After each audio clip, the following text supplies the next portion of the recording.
the drug dealers, the robbers, and the crooks. Well,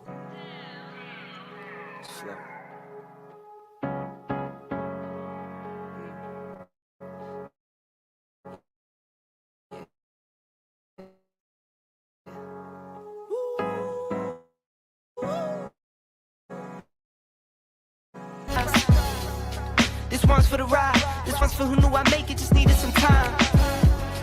This one's for my wife. Could've left 1,000 times, still by my side. This one's for the grind. I knew it would happen, just had the strength in my mind. To the videos, they thought I was a black. That's hard to get over. I'm foreigner in the sport, but I'm fully devoted. I don't take it for granted that the door's been open.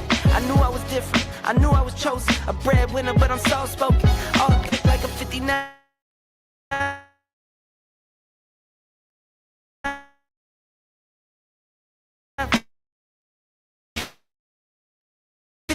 And there's no cap. Let's have a toast for the real. Let's have a toast for the real ones. Have a toast for the real. Let's have a toast for the real ones. Have a toast for the they done baptized the bad guy. Still don't follow religion. The fabric's not average. The cotton's Egyptian. 500 for the shoes come dirty, but the European. Less is more and less is the bank. Up the score, I pull up from trade. From the day, I'm balling like trade.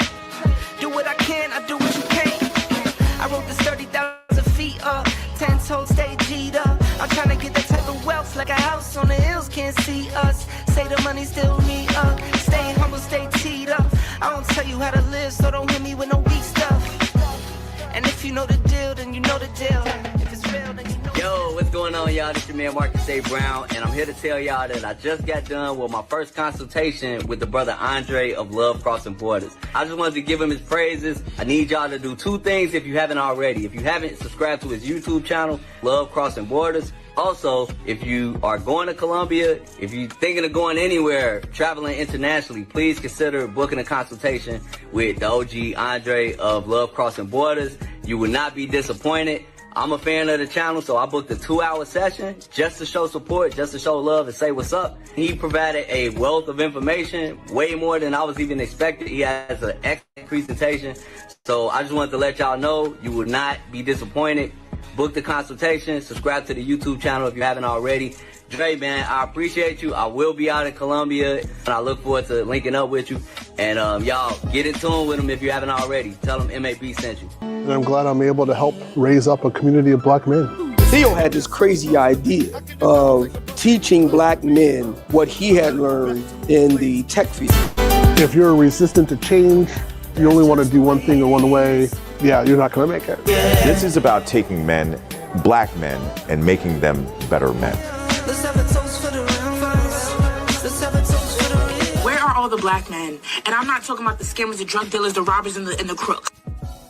Well, actually,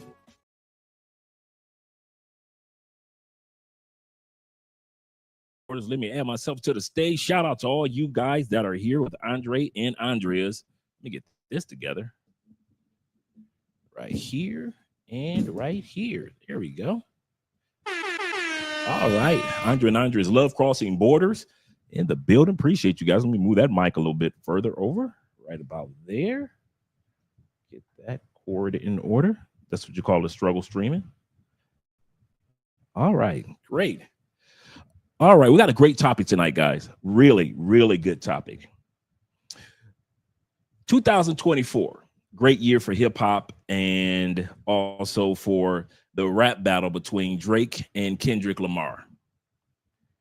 And one of the songs that, or lyrics that made Kendrick Lamar somewhat win the battle went viral.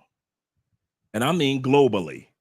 Everywhere you go, even here in Colombia, I hear my neighbors playing this song.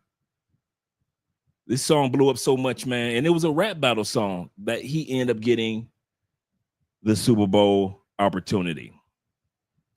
And so the part that everybody loves to dance to, sing to, and talk about is they ain't like us.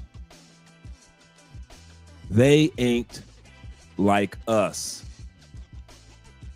Because it makes people feel good to know that they are doing something that other people have tried. They ain't like us.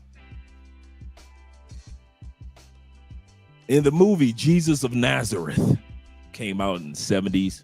A lot of people still watch it during Christmas. I mean, during the Christmas as well as Easter season. There's a scene where Peter and Matthew just cannot sleep. Those two disciples were talking. And Peter was like, you know what? When I get back home to my family, I'll go back fishing and I'll go back to living the life that I knew and all the stuff that's familiar to me. And Matthew looked at Peter and said this, no, you won't. You'll never go back to your family. You'll never go fishing again. You'll never do what's familiar again because you know the truth. The two lines I want you guys to focus on as we look at the fall of the passport sisters, the demise of many of the passport sisters, and the embarrassment that many of the passport sisters are going through. They ain't like us because we know the truth. We're going to talk about that tonight. What is that truth?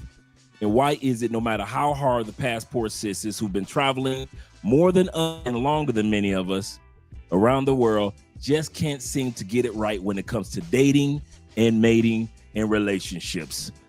We looked at a part of that the other day. We're going to look at a part 2 of another couple in Panama, straight from the South, country folk. This couple's been married over 20 years. They've got a YouTube channel that's blowing up. The Butlers, great couple, and they talk directly, no holds bar, directly about the passport sisters and talk directly to the passport sisters when it comes to dating and relationships once they leave the United States. You guys definitely want to be here for this one because it's not Andre saying it. It's not you brothers that travel say it. This is a couple, a black couple, married 20 years, living in Panama, and they've got something to say directly to the passport sisters who think that they can get the same thing that we get. They not like us. They not like us. They not like us because we know the truth. Shout out to all you guys that are here on Andre and Andrea's Love Crossing Borders. Shout out to Miss Andrea, first of all, in the building, like always.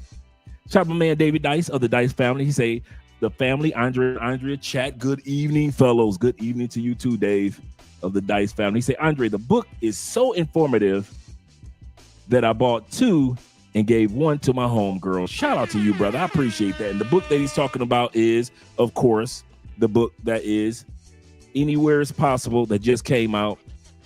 You guys can order the book right now on Amazon. Anywhere Is Possible. I'll take you from couch to your country. This book was not written to get you to Colombia. I'm going to say this again. I did not write this for people just to get to Colombia. Anybody could have did that. One of the things that I noticed, anytime I see on TikTok somebody talking about, I'll show you how to get to Thailand, and they'll show you how to get to Thailand. I'll show you how to get to the Philippines, and they'll show you how to get to the Philippines. But not everybody wants to go to Colombia. Not everybody wants to go to Thailand. And not everybody wants to go to the Philippines. So we need a book. We need information. We need research that can take us to over 60% of the planet. And you can live in the upper middle class. I didn't say the middle class. I didn't say the lower class. I said that there are I put in the book over 50 countries. Over 50 countries I put in the book. There are a lot more that you can live in the upper middle class of these countries if you bring home just $2,500 to $3,000 a month. You can't even live barely in the lower middle class in the United States on $3,000 a month. So I ask you, and I show you how to go from couch to Colombia in this book. And I also dedicated the last chapter with not just information, but I also gave you a chapter where you can write out. You see all those blank spots? Those are lines. Those are blank lines all the way through. The last chapter is dedicated to you to fill out your own game plan of your own country that you want to go to. And I got all the questions for you. From how to set your visa up in that country. This is the ultimate. The last chapter is called The Ultimate Moving Abroad Checklist. I don't leave you out in the open and say, well, now that you read the book, well, it's all up to you. No. Once you get done reading the book, the last chapter is dedicated to you doing homework now. All these are questions that I ask you about your game plan to what country you want to move to in the next 5 months, 5 years, or 15 years, and all the information and websites to go to and all the government agencies and all the job links and everything that I wrote it for everybody that's going to that lives in the United States, Canada, and the UK. So there is just as much information for those that live in UK as those that live in Canada, as those that live in the States. So I appreciate you guys not only getting a copy for yourself, but I'm going to wear this out. So just in case you guys are wondering, is Andre going to talk about this on every episode? You dang right. Because white folks show their stuff every single time you turn around. White folks on every single platform. And it's about time for those of us that talk about we got passports to share the wealth of information with those that don't know quite yet. So that's why I wrote the book. Shout out to you guys. Shout out to you guys for sharing the information. Purchase one for your friends. Shout out to my man Hombre Lobo in the building. Appreciate you being here, brother. He said, like the stream, like always. Share the stream, like always. Subscribe to the channel, guys. We're almost at 25,000. We went from 19 to, we went from 18 to 19 in, wow, in less than a month. I mean, we went from 18 to 24. We're at 24.5. So make sure that you guys subscribe to the channel. Hit that like button. We like you. Make sure that you like us too. Like I always say, yes, sir. And earlier we had 5. We got 40 people in the building. Click that like button, gentlemen. Appreciate you, Hombre Lobo. My man Bobby Coltrane in the building. We're going to have a good evening, guys. This is going to be a good live stream. I kid you not, guys. I kid you not. This couple literally has been in Panama and have been telling these, so they're going to say stuff that we've always said to passport sisters, but they thought we were criticizing that we were haters. This couple is going to be preaching to the choir when it comes to us, because there are certain things that we know. The reason why I'm doing this particular episode is not to tear down passport sisters. I'm going to say this again. I love the fact that sisters and brothers are traveling more than ever. This episode is dedicated. They ain't like us. You're different. You're different. You're not like the brothers and sisters in your barbershop, bruh, in the beauty salons. You're not like your co-workers. You don't think like most of your family. I know you try to blend in at the family reunion and at the church picnic. I know you try to blend in at the temple, in the mosque doing prayer. I know you try to blend into your homeboys and what they talking about. But the more you travel, the more you realize, like Kendrick Lamar, they not like us. Your family ain't like us. Your friends ain't like us. Your co-workers, they ain't like us. And the passport sisters are not like us. I just want this episode, just like the last one, to build you up as men. Women, you can watch, but I want to build you up as men and realize there's a reason why you're different and you're outside the box, and you travel to places that your family members, not one family member has ever been to some of the places that you've been to. You can go back 4 generations in your family and not one on your mama's side or your daddy's side has ever been to Thailand. You can go back 6 generations. You ain't got one family member that's ever been to DR, ever been to Colombia. I ain't never had one. I'm the first of the first of the first. So are you. You ain't got no family members just traveling through Panama like that. All in Mexico. You all in Africa. Name one. Marcus Garvey didn't make it to Africa, and you did. George Washington Carver didn't make it. I don't even think Martin Luther King made it. Just think of how many civil rights leaders that fought for us to have a passport didn't even get a chance to get one stamp on a passport. So when I tell you you a special type of dude, when I say they not like us, they not like us, they not like us, there's a reason why I say that. And that's the reason why I'm doing these episodes, to encourage you and let you know there is nothing wrong for you being the only one in 5 generations that finally thought outside the box. Shout out to my man GJ in the building. Appreciate you being here. Appreciate you being here. Let me scroll down a little bit to some more brothers, such as the Meek Are Loved in the building. Peace unto you as well, brother. And my man T-Mac, the Medellin neighbors. Shout out to you. And FBAJ in the building doing something. Salute to you, kind sir, as well. Shout out to all of us OGs. And my man Philip in the building. I must be doing something right tonight. Salute to you as well. Yes, sir. Appreciate all you guys being here, man. And my man Black Empowerment 01, that is.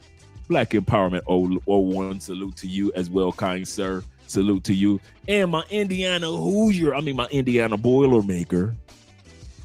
Straight from Lafayette, the cornfields of Lafayette. Off of I-65 heading from Chicago to Indianapolis. It's my man Gary in the building. Yes, sir.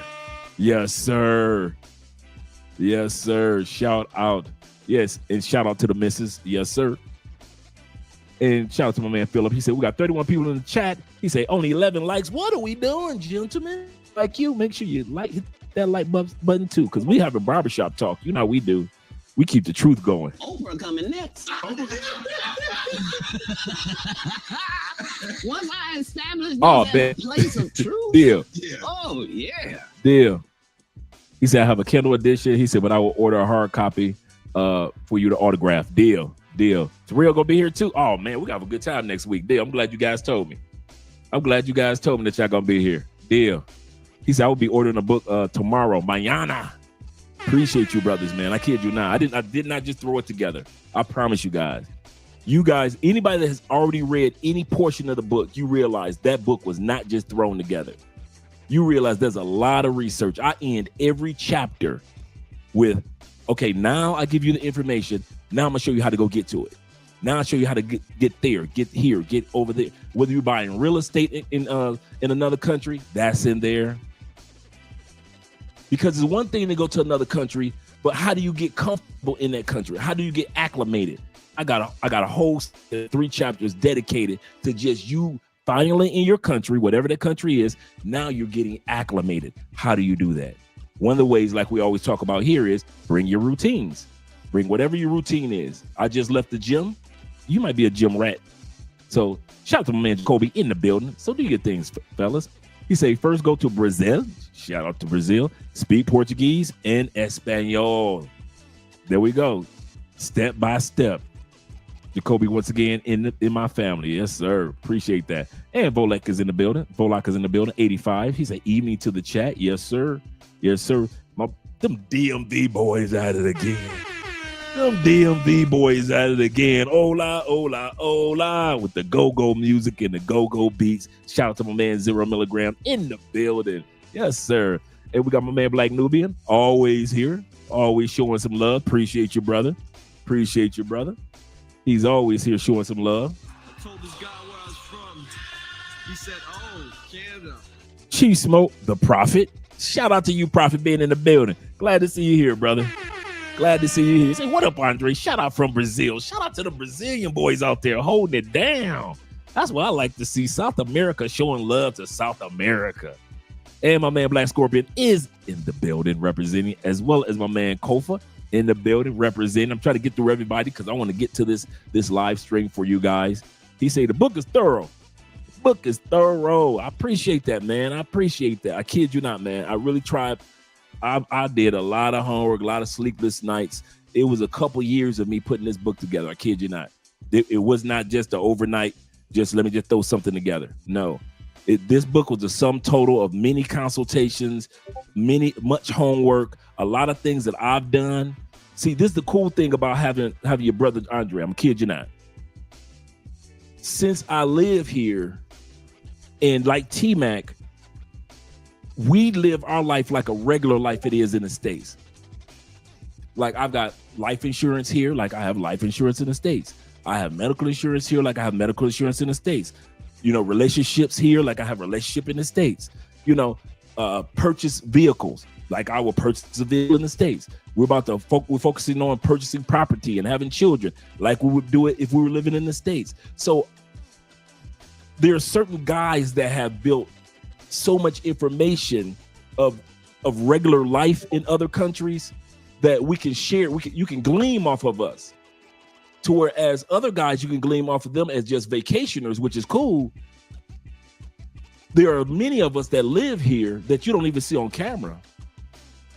That there's so much information, man, so much information on how to do it. So I just said, man, let me just put it in a book form. And they often say, if you want to have anything from black people, you want to put it in a book.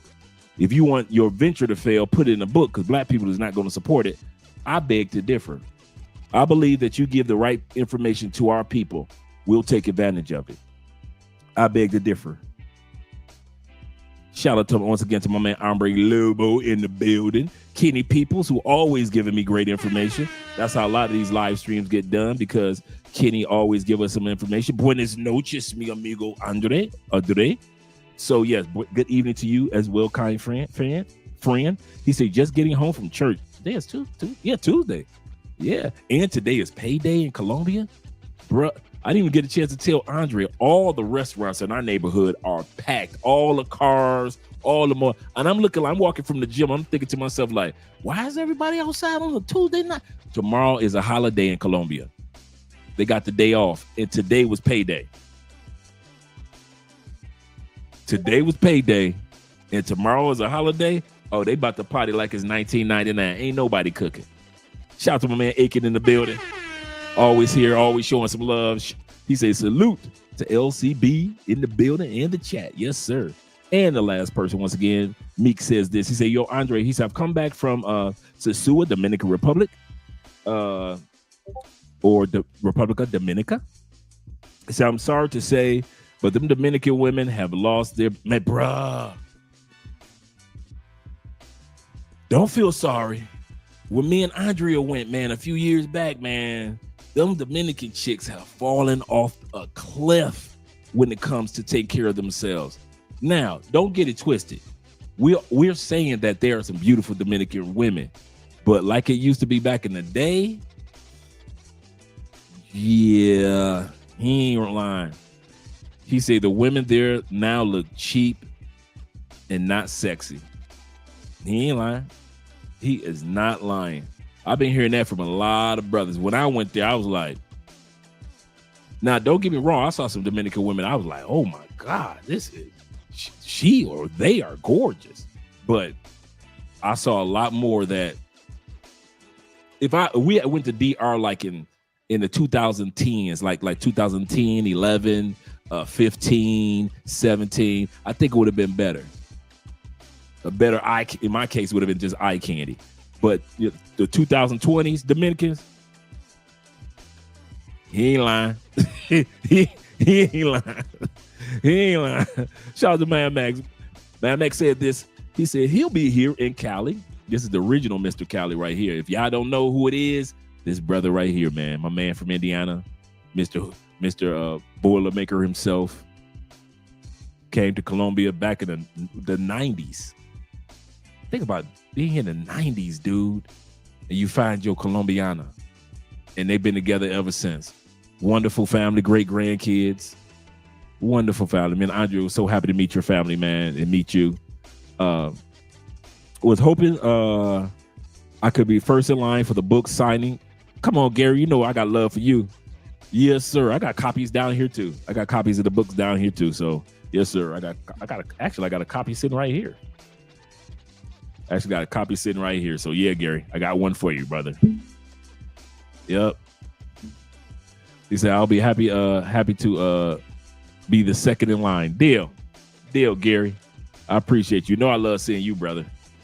Shout out to all you guys, man. I always look forward to seeing all you guys when you come down. 55 people in the building. Let's change the music, and then we're going to get started with the video. Like I said, this is a couple from the YouTube channel called Them Butlers. This couple is country. You know how some people are Southern?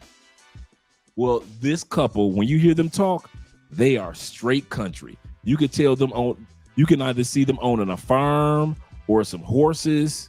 They are you can see the husband outside barbecuing every Saturday. They are straight good country folk that moved to Panama.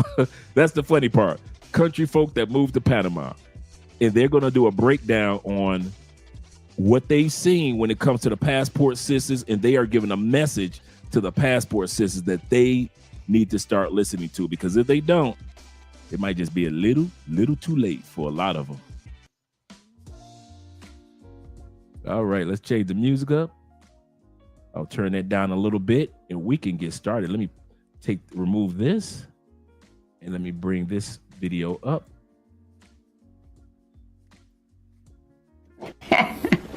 Welcome back to Them Butlers. I am Cass. This is my better half. I'm Doug.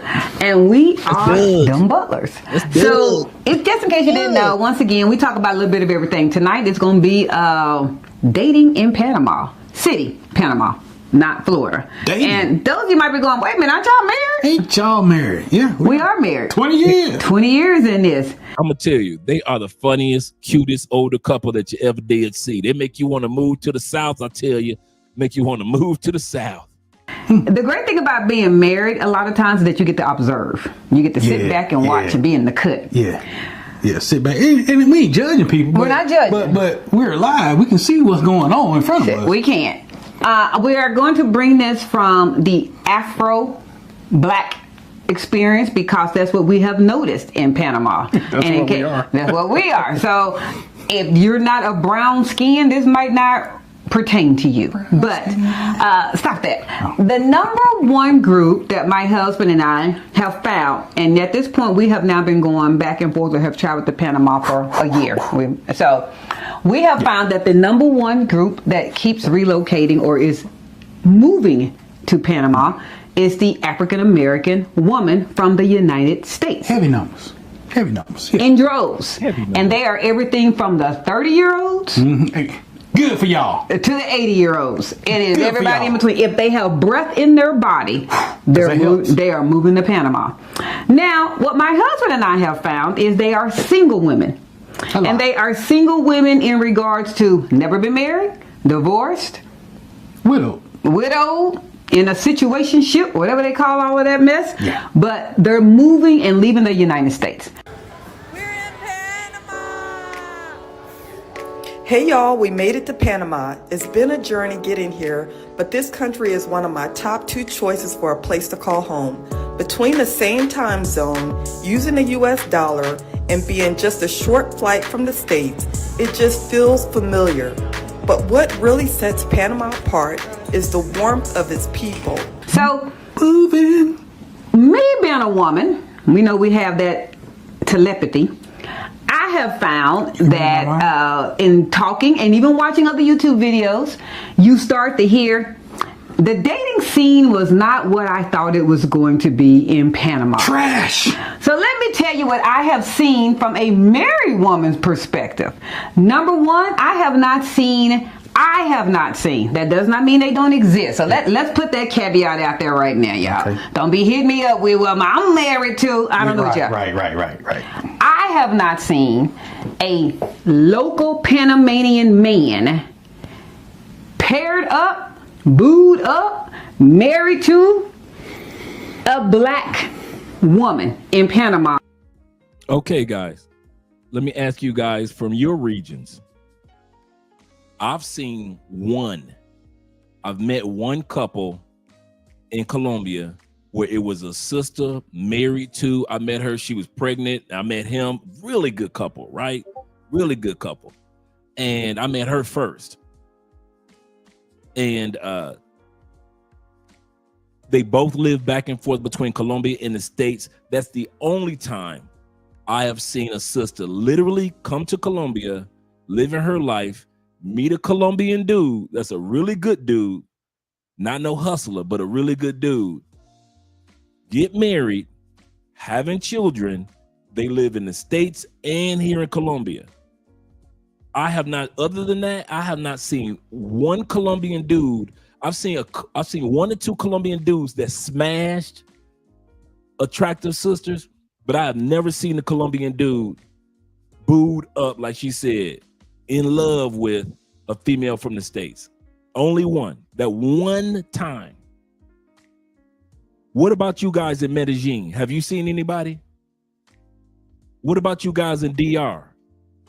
Thailand, anyone? Have you seen any of the brothers in Africa booed up with the sisters from the States? Any of you dudes in Germany, they always bragging about how the white brothers in Germany and Italy love them so much. But I haven't seen none of them put a ring on it.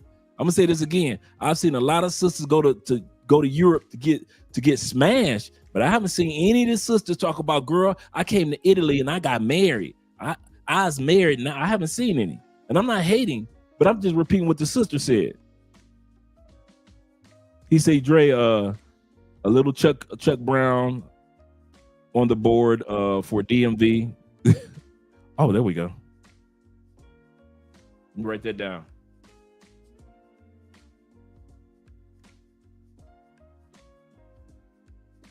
Let me write that down. I know exactly what you're talking about. I know exactly what you're talking about. Deal. Shout out to all you guys like Black Lex and Cortez that just made it in, and C's just making it in. Jermon here. Now, have you guys seen anybody? Because I haven't. And just like this couple said in Panama, they haven't seen anybody. I haven't seen anybody in Colombia except that one couple. And we've been everywhere. Me and Andre have been to maybe between the towns and cities, I say about 20, 25. About 20, 25 towns and cities throughout Colombia.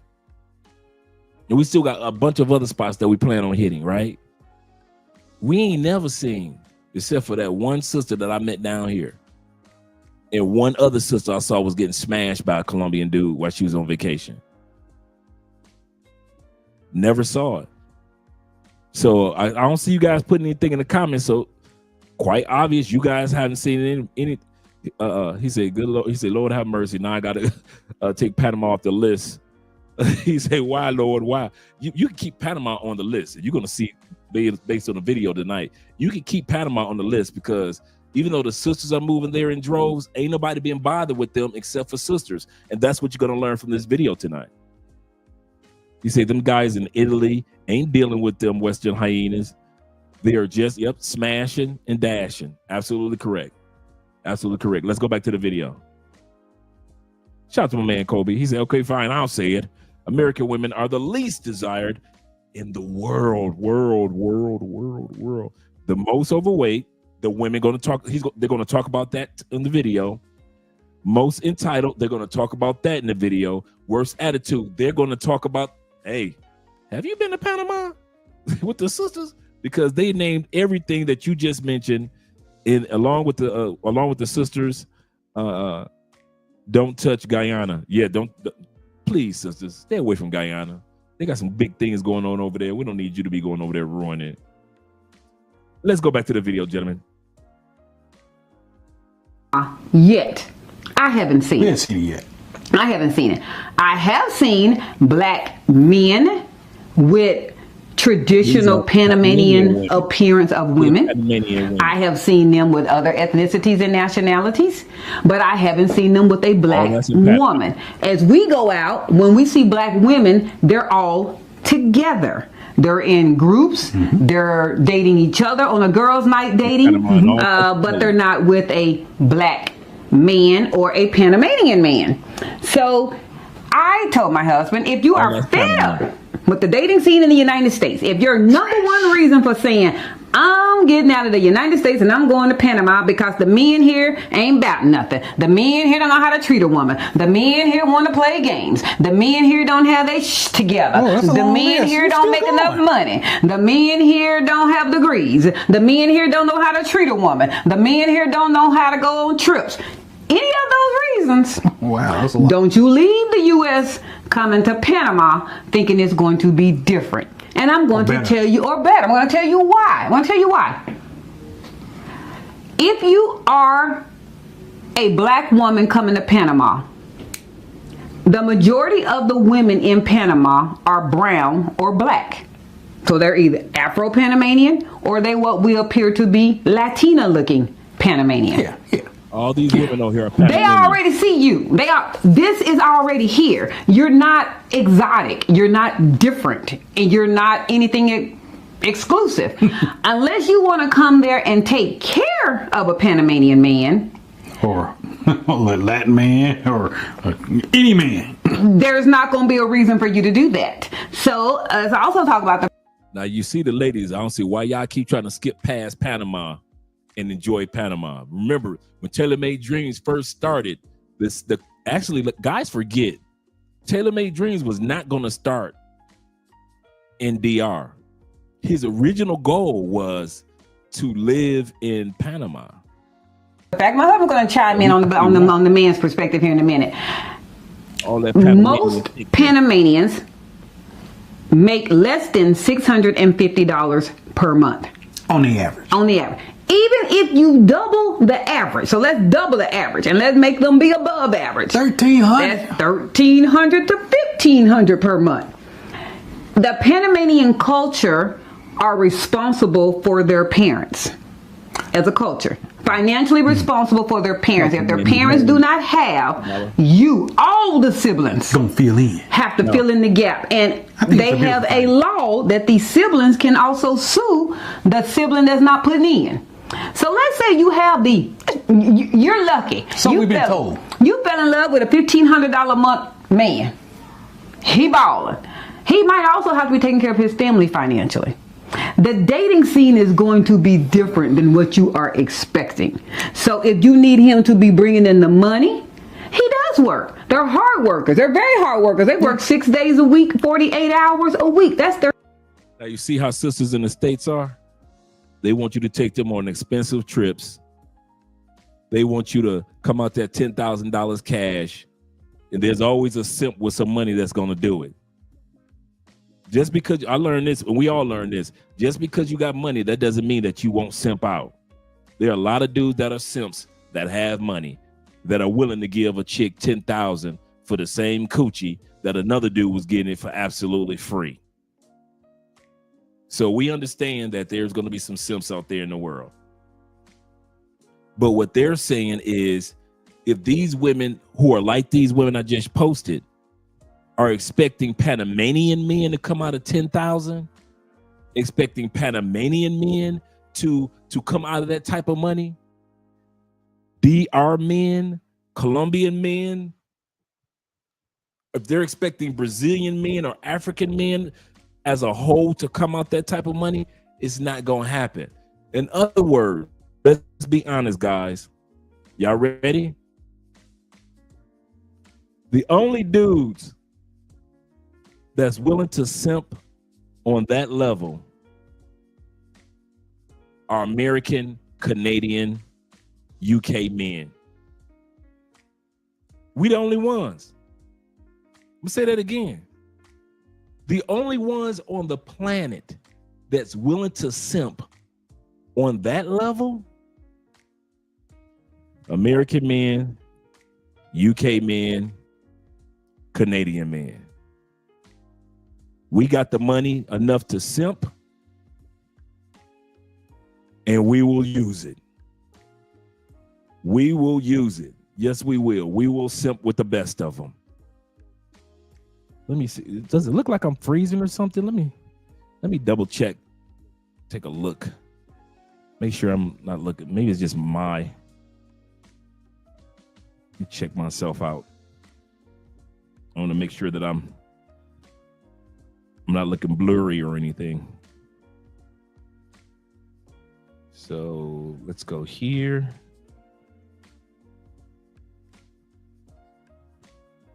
Let's go here. Maybe turn the volume down. Okay. Okay, so that's just my computer that's doing that. Okay, I can see myself being clear on. Okay, good. Looking good. Looking good. Just want to make sure I look clear. But yeah, we're the only ones that do that.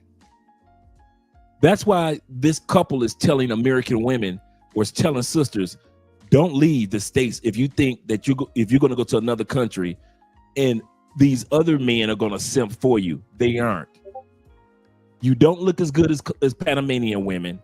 You don't look as good as Colombian women. You don't look as good as Brazilian women. You don't look as good as women in the Philippines or in Thailand. You don't look as good as the African women. You don't look as good as the women in Spain and some of them sexy Italian chicks. You don't look as good as the women in Panama. In Portugal, and you definitely don't look as good as the German, Poland, the Swedish, them long-legged blonde women, blue-eyed. You ain't, girl, no. The average American woman, dude, weighs 185 at 5'6", 5'4", 185, dog. The average American woman. That's why they're telling them, listen, don't leave. Stay in the States. Because if you thinking, I'm coming, like the one sister said in the other video the other day, she said she's met women that have come down to Panama and said, I'm coming down here to find my husband. She said, all I did was laugh. She said, because I knew after being here a year, you ain't gonna find no husband as a foreign woman because your standards and expectations are too Americanized, not too high, too American. American men have ruined American women for the rest of the world. I'll say that again. American women by spending $200 per date, $500 dates, cash apping chicks, flying chicks out, sitting up here when we get divorced, we got to come out half the money. You losing your house, buying expensive Birkin bags when you do get a few dollars. Simping out on situations that you should have just walked away from before. You not realize other women in other countries see how we simp in the States? Why do you think women from other countries want money no matter what race, color, creed you are? No matter if you black, white, doesn't matter it is. If you from America, they're looking at you like an ATM. Why? Because they watched us on television. In all the movies, we're simps. All the television shows, we're simps. We're simps in all our music videos. And now we're simps on TikTok, simps on Instagram, simps all over Facebook, because chicks are constantly telling the rest of the world, girl, look what I got. I got $10,000 from this simp. But they didn't fool the Panamanian men, the Colombian men, the Brazilian men. And even those that got it are not going to spend it on American women.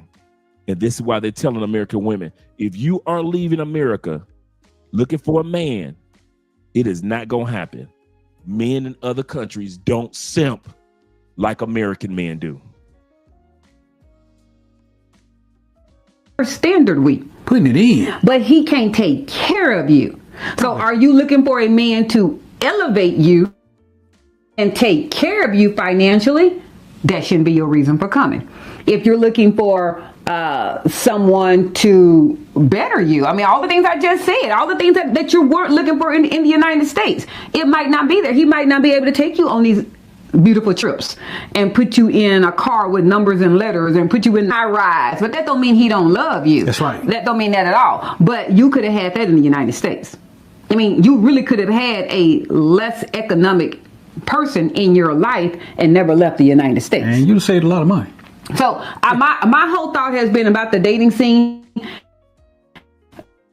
The women are running to Panama. They're running. We're starting to see sharing of men And we've seen it ourselves, so that's not me. We're seeing Sharon. Too, but it'd be a low. We're seeing Sharon. The guys, my husband pointed this out. Let's use Atlanta. I don't care. The ATL? Any city you want to use. Okay. If you go to a club and you feel like, let's go with the numbers that there are 50 men. People still go to Let's say there are 10 men. 10 men, and there are what? 50, 60, 70, 80 women that night? Yeah. 10 men in the States, 50, 60, 70 women are there. You getting ready to now double that. We call it a target-rich environment. You're getting ready to double that. By that I mean not the men count, I mean the women count. Yes. You're getting ready to double it, and they're all single. You have to be careful. So what they're saying is that even in Panama, the Panamanian dudes got 2 or 3 women, and if you want to be a part of their lives, you're gonna have to be able to join the reindeer games, Rudolph. Rudolph, you're gonna have to join in the reindeer games. You may not be the only one. He's around because you don't trust that he will be able to. No, because I don't trust the other women. Because really and truly, in this day and age, me and someone else can be sharing the same man, and the other woman, the side chick, is fully comfortable with sharing my man. If your man, if he looks good, he got money, and he pull bitches, sis, you're gonna be sharing him. If you're smart, be her friend. Girl, you're gonna be sharing, might as well be a sister wife. Be each other friends. Like, what, sis? You need me to pick up the kids today from school? Okay, I got you. What, sis? You need me to go to the store, cook, whatever? Got you. What, sis? You on your cycle? Got you. And guess what the best part is? You ain't got to worry about what he doing, because look, I'm a clean. I got money. If he needs something, if he, down on his luck, I got him. And I got you too, sis. Let's all be happy. Let's be a family. And just like Allstate, sis, you ain't got to worry. Because he's going to be in hands over here. These are the women that I'm dealing with. I love them, they love me, and this is what we're doing. And she said, baby, as long as you're happy, I'm happy. And that's all it is. Do the ladies also get along with each other, if you know what I mean? They do. It don't work otherwise. You know what I mean? Everybody has to have, here's the thing. Everybody don't have to be in love yet. We can build to that. But at the very least, everybody has to have a respect for each other that says, all right, we're doing this thing together. You see how Neo did? Neo went from the chick that lied about him being the father of a child to Neo said, you know what? I'm not about to do one chick. Never again. Nobody's going to lie to me like this. Had Neo thinking that little child was his for a couple years, come to find out that wasn't even his baby. Neo said, I ain't going through that again. Let's be cordial. You know what I mean? I spent a whole lot of time being real dishonest about a lot of things. And now that I'm living my truth, I can honestly say I'm happier than I've ever been. And it honestly makes me mad to think about how much time I wasted just lying and not being honest with myself and other people. And they're all looking for the same thing you're looking for. So it is at this point, if you're a man, Expert hustle. If you're a man, oh my goodness. It's say it again. It's quite good if you're the man, because you outnumbered. It's one of me to 10 of y'all. To be an expat Panamanian man, there are some things you had to have already done that the women already know. You have a good record, because you could not have that passport and made immigration. That's right. So they know that. You have a certain level of economic means, because once again, you wouldn't have met immigration status, which is better than the average. So, and you have some place that you stay, because you can't be staying with mama them. Nope. In Panama, so you do have a residence. You got your own place. You got your own place. So right now you obviously like to travel. You're in another country. Girl, come on, let me take you somewhere else. So the women there are very much knowing that if they want a black man, they're gonna have to share. Yeah, literally. You're going to have to share. It's very much polyamorous. Yeah, she's Panamanian too. All these women on here that you're seeing, these are not women from the States. These are not sisters from the States. All these women that I put in this video are all from Panama. All Panamanian women. What's going on in Panama? And it's not even secretive. It's like, it's after dark. Hey, it's not even secretive. It's like, yeah. So they're saying that it's not even a secret for a dude to be in a polygamous relationship in Panama. A local Panamanian or a local dude coming from another country There is no secret about you being with and having somebody else, and the women ain't tripping. The women ain't tripping if you sharing and just being honest. Once again, shout out to my man Blade Runner with the Cash App Love, $5. Beautiful Panamanian women.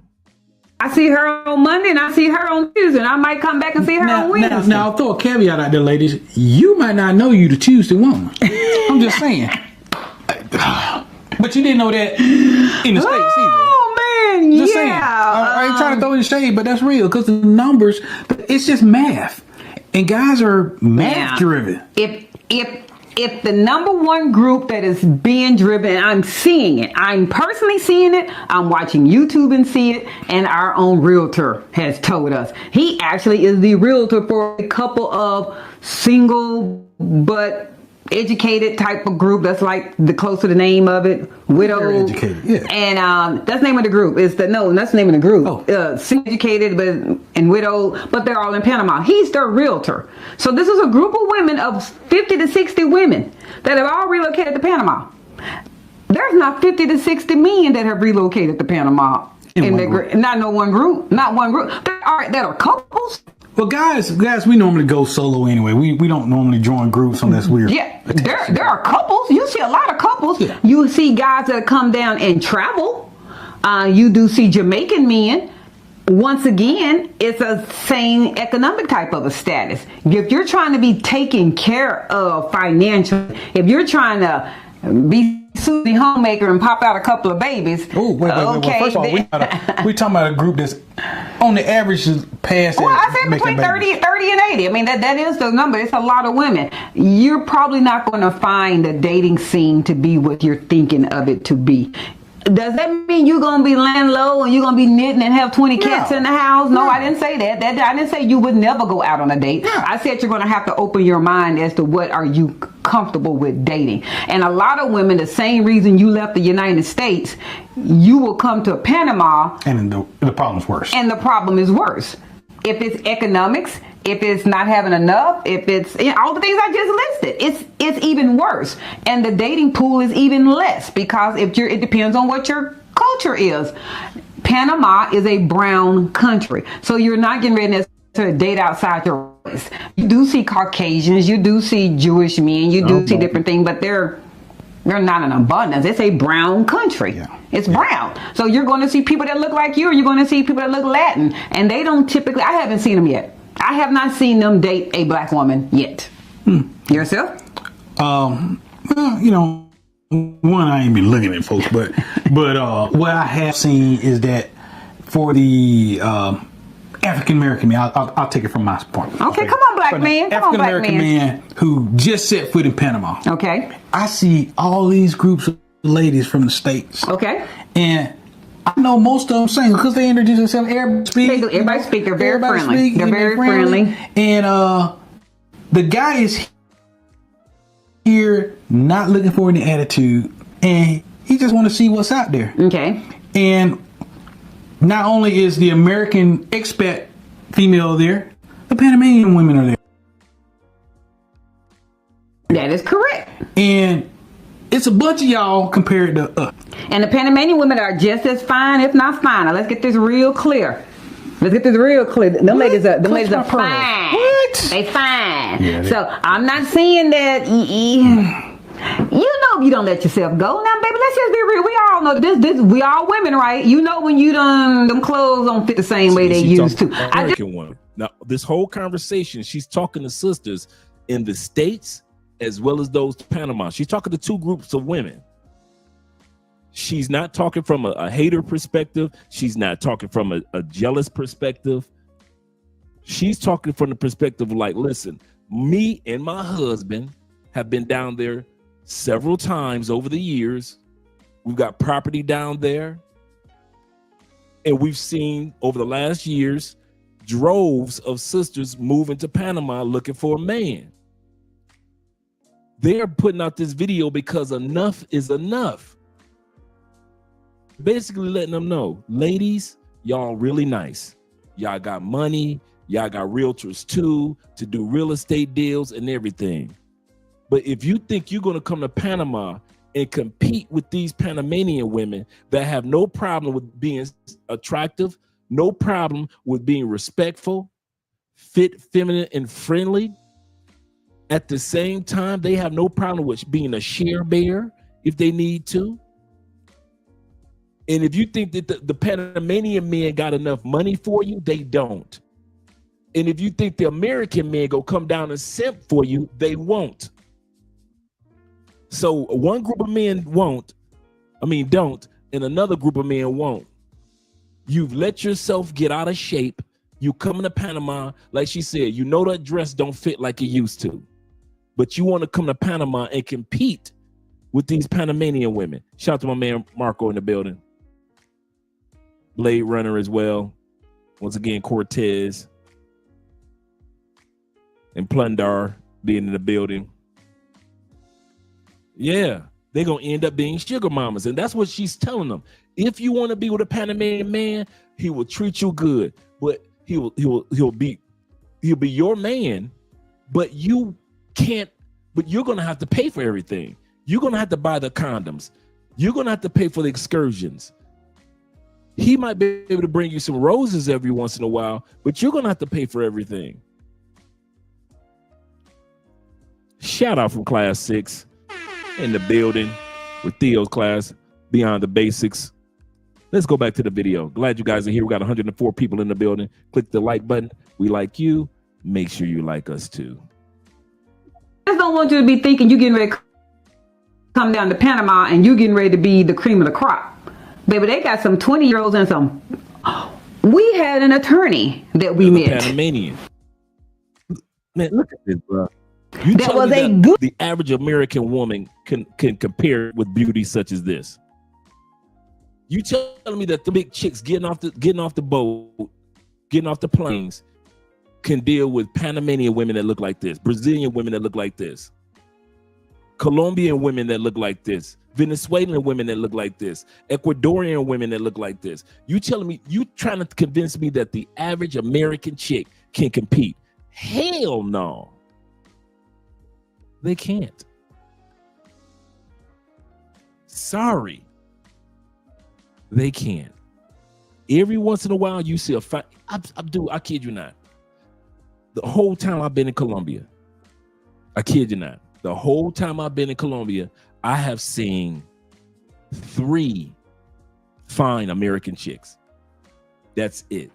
I've seen hundreds of them because they're always coming down to Cali for surgery, whether they want to get veneers or whether they want to get implants or something like that, or they want to get lipo. So Cali, they'll come for surgery all the time. I have only seen 3 of them. I was like, dang. One was so fine. I had her on the dance floor. I'm thinking I'm dancing with an Afro-Colombian. Until I looked at her feet, I was like, where you from? She said, I'm from Georgia. I said, I can tell because you cannot salsa for nothing. That's the only thing they gave her away, was the fact that she couldn't dance. But she really was very attractive. So I was like, my mind, I was like, there's no way in the world something this fine is from the States. 3. Maybe some of you guys in Medellin and Cartagena have seen more. I'm talking about fine. I'm talking about fine enough to compete with the Afro-Colombian sisters, not somebody that look like they can blend in because they black. And most sisters can't blend in with Panama. Like I said, all the women that you guys are going to see for the most part on this video that I show are all Panamanian women. So just in case you're wondering, like, okay, are they? Yes, they are Panamanian. I purposely made sure when I did the B-roll, it was all Panamanian because I want you guys to see. He said, I've seen 10. That's it. 10.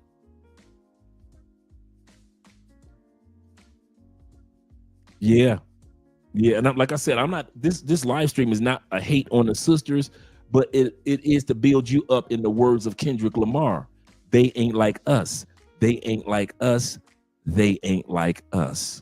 Let's get back to the video. Good. 55, 60. Was she good old? Yes, she was. She's fine. I mean, she is fine. If you're listening, she's a Panamanian woman. Yeah. And so I just want this to be clear. This Panama right here, dog. You telling me the average American woman is built like this? The average American woman that's been to the gym ain't built like this. The average American woman that's been to the gym is not built like this.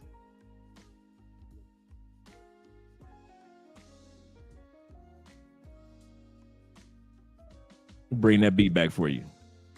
We had an attorney that we met that was a good 55, 60. Was she that old? Yes, she was. She's fine. I mean, she is fine. If you listen, she's a Panamanian woman. Yeah. And so I just want this to be clear. Yeah. If you know you've let your body go, if you know you got some attitude adjustments that you probably need to change. Most of the Panamanian ladies walk every day, and they got fit. The Panamanian women are fit. They fit. They have the things that men like. And the funny thing is, the Panamanian men love thick women. I did not say chunky. I did not say pleasantly plump. I did not say Lane Bryant's. I didn't say all that. I said thick women. They like them fit. They like the small waist, curvy hips, thick thighs. The thick Panamanian women, they curves fall better than American women. Yes, they do. They like and friendly attitude. And the Panamanian women are very friendly. So I'm told. The culture, again, I keep coming right back to the same thing. I just keep saying the same thing. If you're not going to change your mindset, if you're not going to come down there with a different mindset. Hey, ladies, we all in the fourth quarter. We all. And some of the games that guys used to play in the States to get y'all, they're not playing that in Panama. They don't have to. You will date. I said this, but you're going to date. You're going to be the sugar mama. Or, you talking about to the Panamanian. To the Panamanian man, you're going to be the sugar mama. Called it. You guys called it. She just said exactly what you guys said. When they go to these other countries, they don't realize they're going to be the sugar mama. Yeah. He can't afford you. Yeah. He physically, even if you made the $1,000 a month Social Security payment only, that's all you had. Yeah, you still make more than him. Yeah. He can't afford your lifestyle. He just can't do it. So it's not that he doesn't want to be in your life. You don't have to agree with what I'm saying. We could agree to disagree. But in my personal opinion, finances in a relationship is super important, okay? You have to find someone and you have to be with someone that is equally yoked, okay? For me, as a woman, let's be real. Women are like doing it nowadays. Women are entrepreneurs. They're working hard. They're ambitious. This chick, my bad, gentlemen, you're gonna see what she looked like in a second.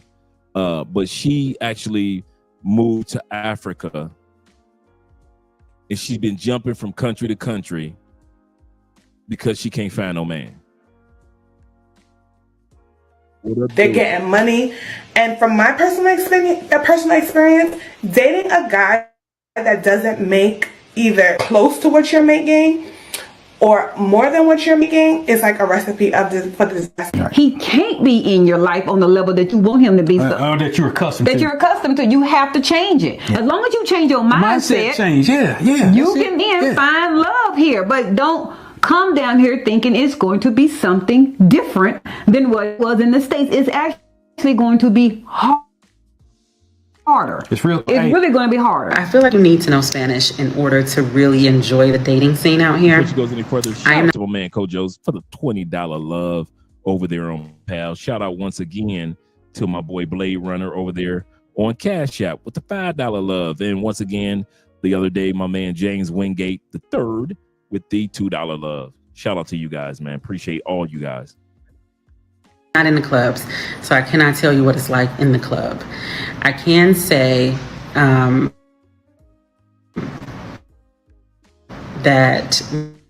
when it comes to black Panamanian men, of those 5 black Panamanian men, one of those men is married to a black woman, and that's my doctor. So that's all the information you need to know about that. But as far as my opinion on dating, I feel like it's possible. Up your boom boom. Yeah. It's real what we're talking about. And you don't have to take our word. Talk to some of the single ladies who are trying to date in Panama City right now. I think the first thing to talk. Why did you decide to come here? Because what we tend to forget is that, you know, when I was on my journey to come to Panama, I was so excited to have my blinders on as far as I don't know these people, and I just really believe that, oh, the Americans are great. No, not all the Americans are great. A lot of us come over here with issues, mental issues, health issues. I love how women use this term. I was just excited to meet everybody. No, you didn't go over there to meet women. No, you went over there to try to meet men. Could be running from something. It could be you. You don't know what these people came to Panama for. You don't know their financial status. So when I dated this American guy, after the Panamanian, I just kind of felt like, okay, this will be cool. I'll date somebody who understands me, an American. We speak English. We understand each other. No, ma'am. That wasn't the case either. So I quickly learned that this person probably had some type of PTSD going on, very insecure, very clingy and needy. Financially, he was able to take care of himself and take care of me. I wouldn't say that he wasn't able to take care of me. He was able to do that. But very clingy and very looking for, I don't know what he was looking for, to be honest with you, but extremely, extremely, extremely clingy. But you got to make sure they're being truthful with you. Yeah, and also, you know, don't. A lot of people saying, I'm working on myself. I'm down here just getting my life together. And that's good. That is all wonderful, but everybody need a partner. Everybody needs somebody. Ask them that you could be working on yourself and ask them how many men have approached you. How many men have you met? How many men have engaged with you? How many men have asked you for your phone number?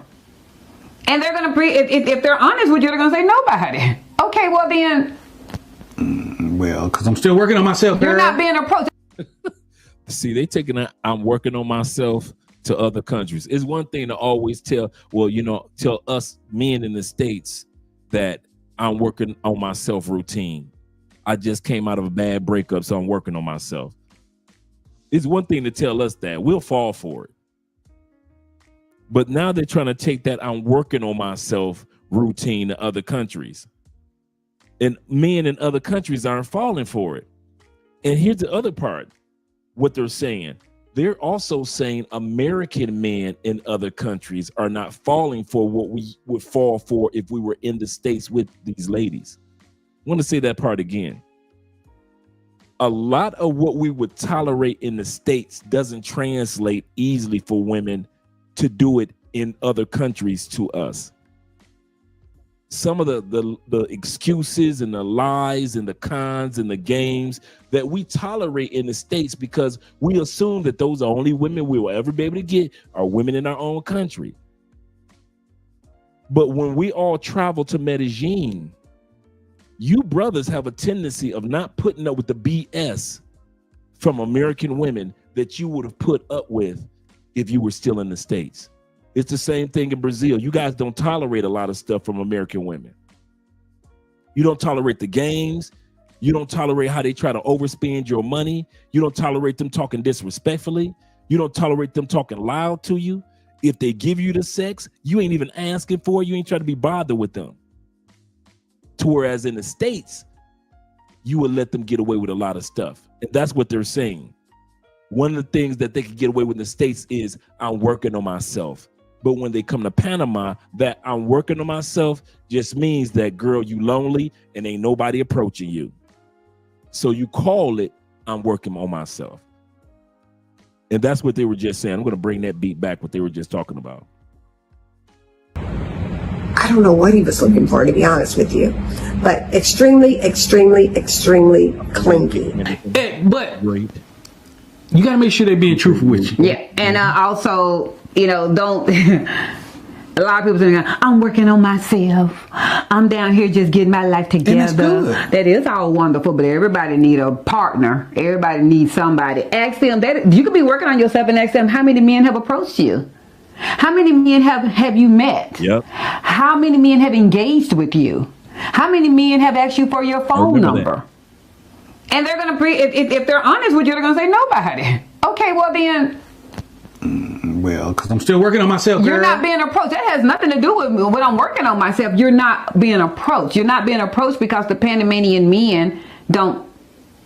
You're not their cup of tea initially. I guess that's what I'm trying to say. You're just not who they're going to just go to from the get-go. Not the Panamanian man. Again, you have to expose yourself to other cultures, other nationalities. Yeah. And I really hate saying lower your standards, but you're definitely going to have to. That list you had in the United States can't be the list in Panama. I'm fully aware that I'm going to get a lot of hate for this, but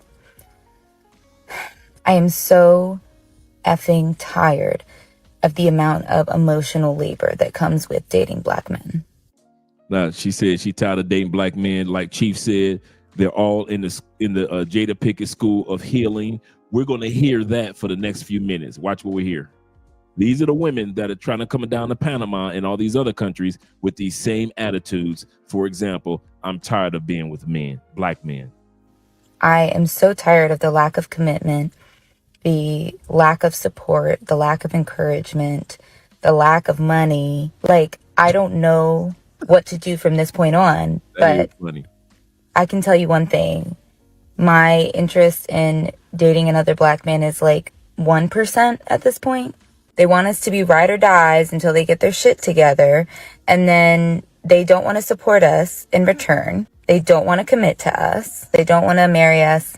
But then they want all the benefits of being a husband without actually proposing to us. I need someone who's intentional in every single aspect. Alrighty. And what is an affirmation you would give to a younger black girl? I feel like my most famous one is "You are the prize." Cannot forget that, ladies. Don't ever try to fit in when God has clearly created you to stand out. Always be a lady. And understand you are the prize. Just remember that you're the prize at all times. Boom. Best advice. Just remember that you're the prize always. Say that one more time. Just remember that you are the prize. Yes. Just remember that you're the prize always. Say that one more time. Just remember that you are the prize. Yes. So you said that your husband paid all the bills? Mm-hmm. Including your phone bill? Mm-hmm. Gas. Your gas? Mm-hmm. He paid for your car. Mm-hmm. So you don't gotta do nothing. You don't pay for nothing. But later you're just working here for fun. You work here for fun? Mm-hmm. Where the fuck did you get this man? You crying over a man that won't even go get your oil changed for you. But he expects to be invited over your house just to lay up.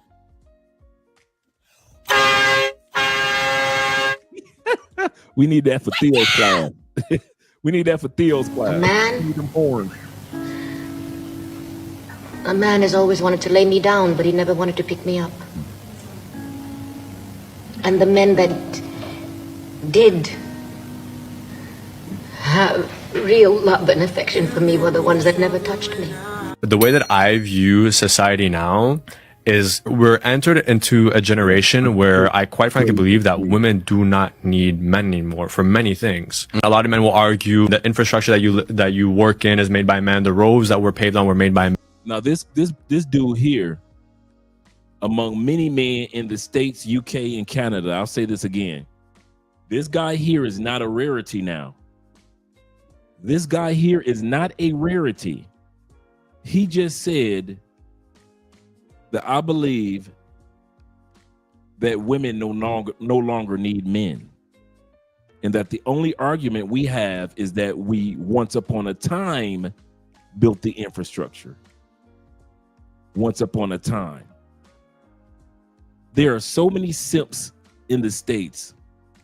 They actually believe that even as men, this is not a woman saying this, they actually believe as a man themselves in the United States that they are obsolete to women. Guys, put in the comment section, name the country. Thank you very much. Smash that like button. We got 110 people up in here. Thank you very much, gentlemen. Shout out to my man, the International Quiet Storm. with the $2 love. All the countries that we've been to, gentlemen, have you ever heard in Portuguese, Spanish, Thai, whatever language that you've gone to, Mandarin, Chinese, do they say that they don't need men? That's a Western thing. Do women need men? No.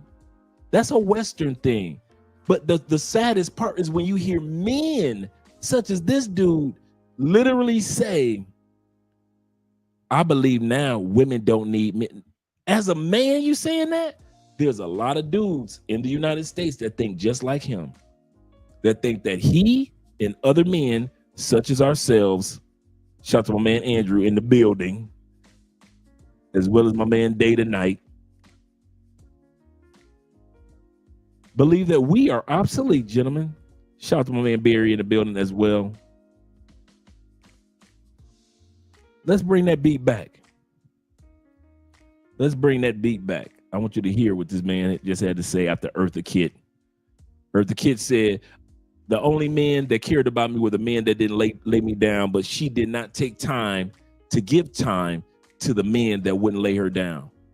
That's why when it came to Eartha Kitt crazy self, she let her life fall off a cliff. When she got older, the older she got, the crazier she got. She's one of the most gifted entertainers from her era. But Eartha Kitt was crazier than a box of cats. The older she got, the more insane she talking. I'm not talking about Alzheimer's. I'm talking about when it came to relationships, she just was off a cliff somewhere. Shout out to Barry Hamilton with the $5, with the £5. Shout out to you with the £5, all you UK brothers out there. Crazy as can be. So let's listen to this after Eartha Kitt. Let's hear what she has to say. Yeah, Eartha Kitt was extremely talented. Do not get me wrong, but when it came to relationships, she allowed herself to get hurt a lot. Let's put it like this. She really allowed us, and the men that really cared about her, she didn't give any time to. Have real love and affection for me were the ones that never touched me. The way that I view society now is we're entered into a generation where I quite frankly believe that women do not need men anymore. You heard what he said. That includes you, and that includes him. That includes your sons and your grandfather. That includes your nephews and your male co-workers. That includes your homeboys. That includes your pastors, your deacons, your priests, as well as your imam. This man said that women don't need men anymore. For many things. A lot of men will argue the infrastructure that you work in is made by men, the roads that were paved on were made by men, and all these jobs and opportunities were created by men. Rightfully so, but the only reason why this societal structure was even made was by men. For the longest time, women were... It was made by men, but it wasn't just made for men. What the hell is he talking about? Yes, societies through war and business deals were done by men. Infrastructures created by men. Infrastructures to this day sustained by men. Countries sustained. Negotiations are done. Wars are done. Lives are lost by men, but not just for men. We did this for our families. We did this for our futures and our legacies. We did this for our countrymen and countrywomen. Men have sacrificed more and more throughout generations. If you only knew how much men sacrifice. I can't stand when a person like this will sit up there and try to make it seem like today men aren't needed. Right now, God damn it, right now while we're talking about this, there are some men in the middle of an oil rig right now in the middle of a dark ocean. And the only light that they have is that oil rig and the night stars. There are some men that's coming from China with supplies on an ocean rig. The way ocean is, it ain't guaranteed that ship gonna make it.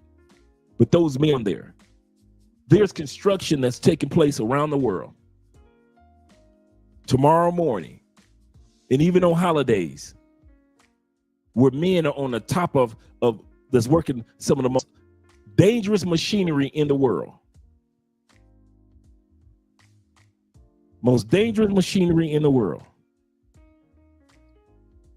Today, there are men on top of electric wires, men that are climbing stairs that got 300 steps to take to get to the top.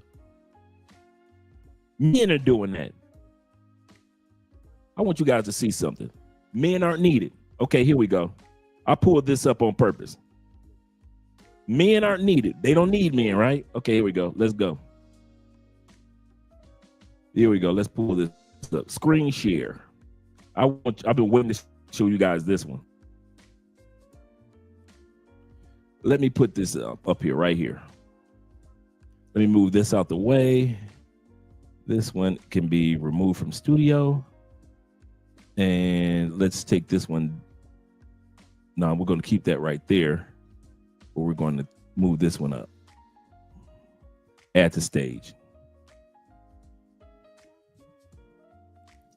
Now add this one to stage. Okay. I asked ChatGPT this question.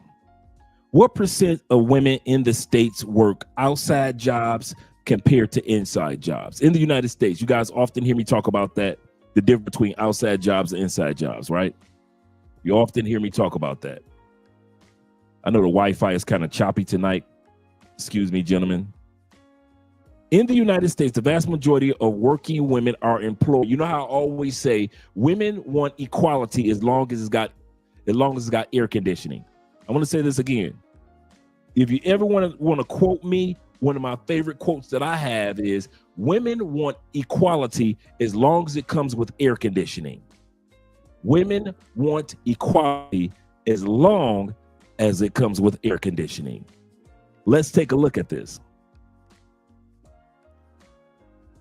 What percentage does that say in the United States? Estimated breakdown of 2025. Indoor jobs, approximately 95 to 97% of women are employed in air-conditioned jobs, whether it be a doctor or a nurse or a home health aide, whether it be a teacher or the principal, whether it's a secretary or whether it is a woman working at the New York Stock Exchange, whether it be a woman that's in Congress or a vice president. A woman will take a job as long as it comes with air conditioning. As long as it's indoors, 97% of women in the United States work indoor air-conditioned jobs. Even though they can apply for any job, they can be any of these outdoor jobs they could apply for. But yet they only apply and work 3 to 5% outdoor jobs. Indoor jobs, whether it be in the healthcare field, nurse, medical tech, education, teacher, administrative, office, administrative support, retail jobs. As long as there is an air conditioning in the United States, they gonna work that job. They will cry about, we want to get hired, right? Remember how women in the 60s and 70s cried, we want equal rights, we want equal pay, we want equal this, equal that, we go to school, get our degrees, as long as it's got an air conditioner. They'll go to college 50 times as long as it's got an air conditioner. They'll work hospitality in hotels, restaurants, as long as it's got an air conditioner. That means tech jobs, professional jobs and services, as long as it's got an air conditioner. That means that among the jobs in the United States, between 95 to 97% of jobs in the United States that are outdoors are worked by men. are worked by men. Outdoor jobs can be anything from construction to agriculture to landscaping to environmental science, forestry, wildlife. I don't care if you're a police officer, you're working outside. I don't care if you're border patrol, you're outside. Delivery service, mail couriers, taxi drivers, Uber delivery, you're outside. Landscapers, outside. Military, you outside. You ain't under no air conditioning all day long in the military. Not most military. There's a segment, but not most. Outdoor recreation jobs, sports, you outside. It ain't too many sports on the inside except for like basketball and a few others. Table tennis, volleyball, hockey. Other than that, most of our sports are outside. Park rangers. We already talked about construction. Only 10% of construction workers are women. Most in office. When they work in construction, most are in office in administrative roles. They work in construction, but they work in HR, or they're the secretary of construction. Let's scroll down a little further.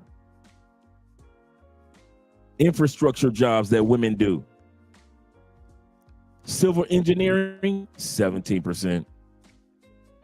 Construction and labor, 4%. Electricians, we talk about trade jobs, certifications, HVAC, 2%. Plumbers, pipe fillers, steam fitters, 2%. We're talking about heavy duty equipment operators.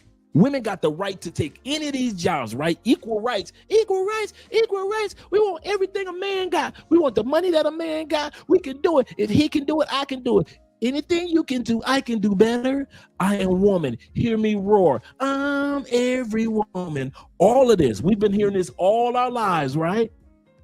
Since the late 60s, right? They've had the right to fill out any application they want. How come 97% of the applications they fill out gotta come with an air conditioner?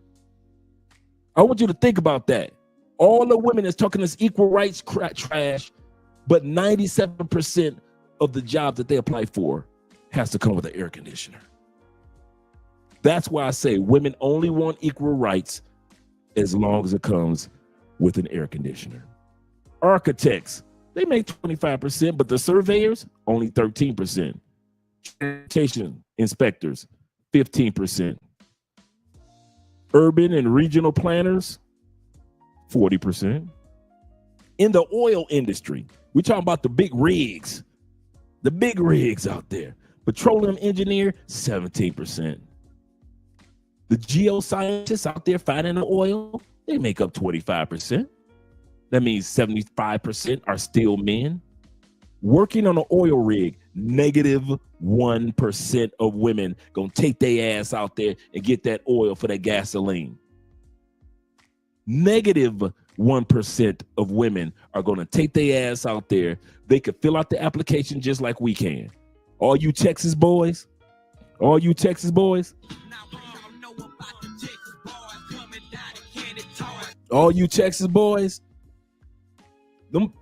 women, they ain't gonna help you on them Texas rigs.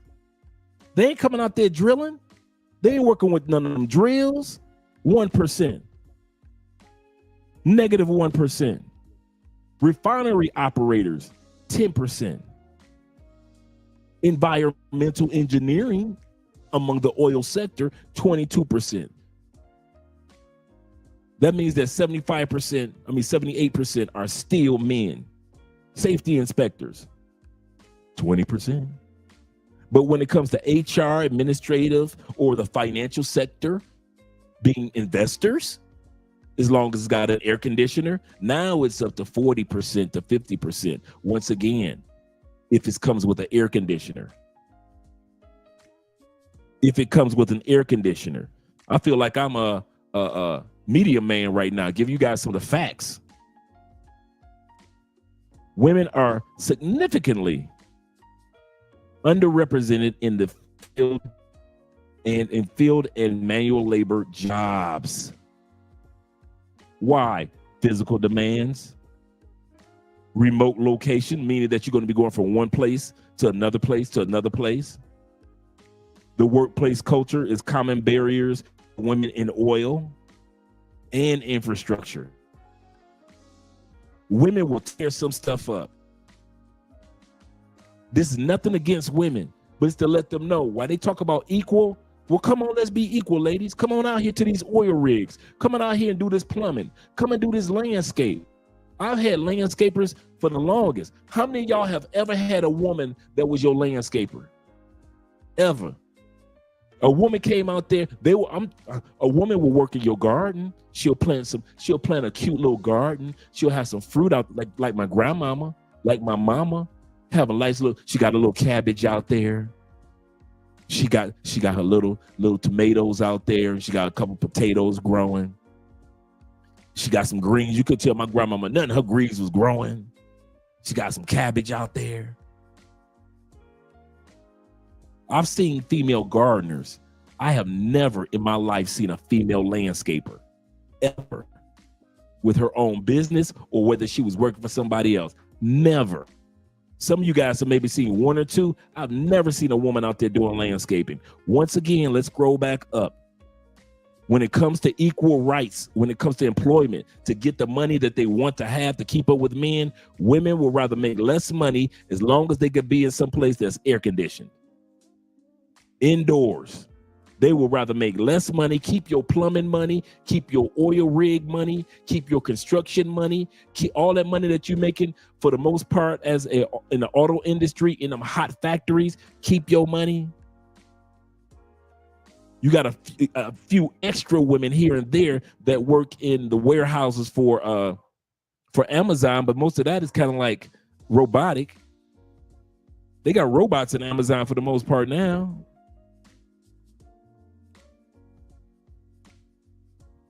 So in order to get to the money, they realize they got to go outside and get certifications with outside jobs. They ain't doing that. And that's why women don't make the money that men do. Not because they don't have the opportunity, but they do not want to be in a situation that's outdoors. You guys could take this stat to the bank. 95% of women employment in the United States is indoors in an air-conditioned unit. So as you listen to these women talk about we don't need no man, let you men disappear and ain't nobody out there to do that landscaping. Let you men disappear and ain't nobody out here to do them oil rigs, construction, police work, fire department. Let you dudes disappear. Ain't no robots out there yet. I'm gonna say that again. There aren't any robots out there that can go out in the middle of the ocean, survey where the oil is. Go, if something gets stuck, it's not a robot that's about to jump in the middle of the ocean. Get up under the oil rig, clean it, get it from being unstuck, putting their lives on the line, and then come back on the oil rig. We don't have robots that do that. It's men that's out there doing that. Men out there being the ship's captain in the middle of that ocean with deliveries that might make it to the other, from China to San Francisco. Ain't no guarantee. A lot of those freights go down. It's men putting their lives on the line so you can get your Birkin bag, Gucci's, your Jordans. It's men. Go ahead, ladies. You don't need a man? Okay. I'm not black, I'm OJ. Okay. It's men. Salute to my man, Jerome. Appreciate you, brother. Appreciate all you guys. And my man, Alexis, in the building. He said you can sign up for the selective service in air conditioning. For real. For real. As long as it's in air conditioning, I say that and I say it again to this day. Women always want equal rights as long as it comes with the air conditioner. They will get all the degrees. They'll talk about men ain't getting no education and degrees. You know why? Because you're getting certifications and you're getting licenses to be able to do those 97% of outdoor jobs that the women don't do. You got a few women with skills, but it ain't that many. It ain't that many. I just wanted to put that out there, guys, to let you guys be encouraged, to let you know, don't fall for what some of these ladies are saying because the statistics say otherwise. So when this fool right here on the video talk about some, we don't need men. Thing. After, if you look at the chart, give me a second. Let me remove this. Now bring this back to what is more valuable back. And you had the king. That's why we were more dependent, because we associated the value to a man. We don't need no man. You don't need no man, huh? Hey, you don't need no man. We don't need no man. I'm always gonna you don't need no man.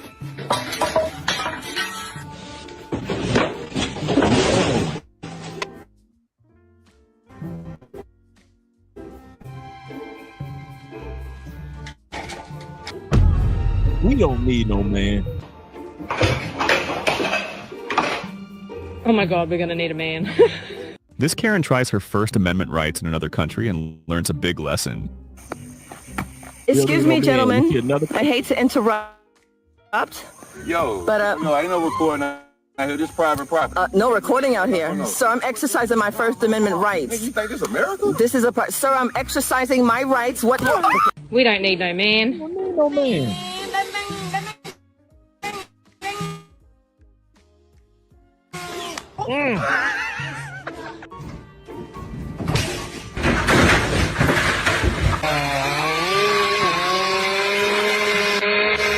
Grandma almost lost her life.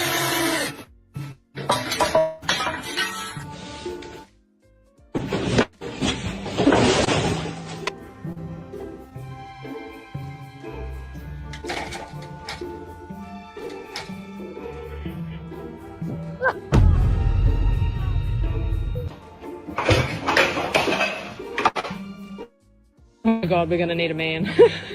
They don't need a man until they realize that they do. If you enjoy, like, and subscribe. What happens to when the woman tell you, I don't need a man, Steve? Okay, if you don't, how that's working? How that's working?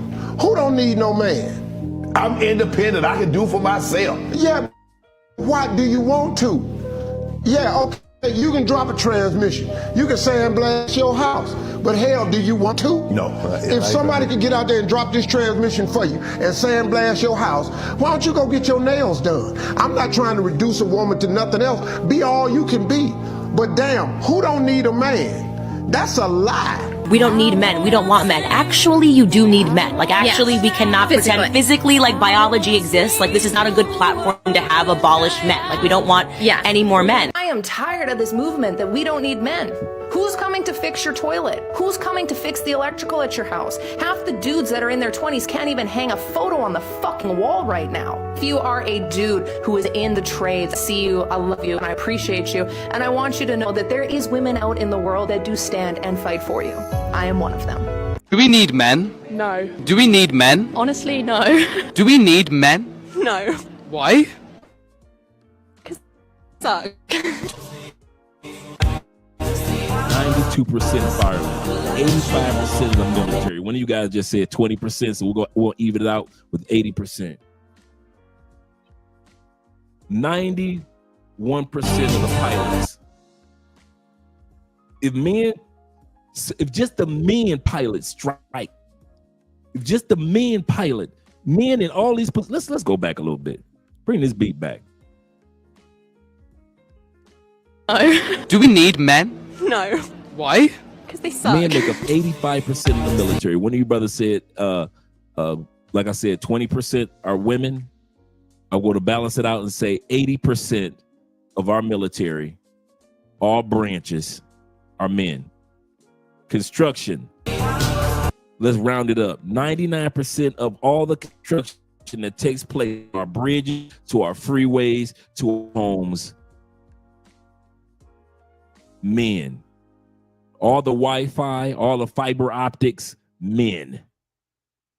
Firemen, 92% that are putting their lives on the line every day, whether it be forest fires or home fires, or saving a cat out of a tree. Men. We already looked at the silent farmers. Your food,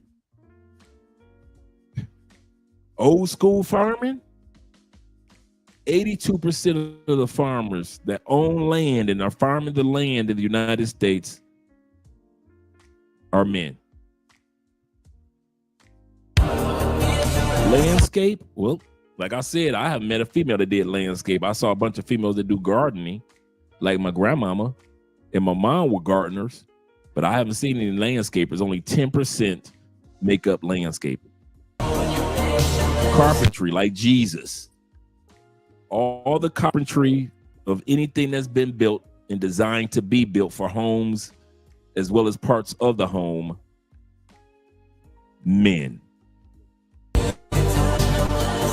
Inventions. Now, this is as fair as it gets. Inventions.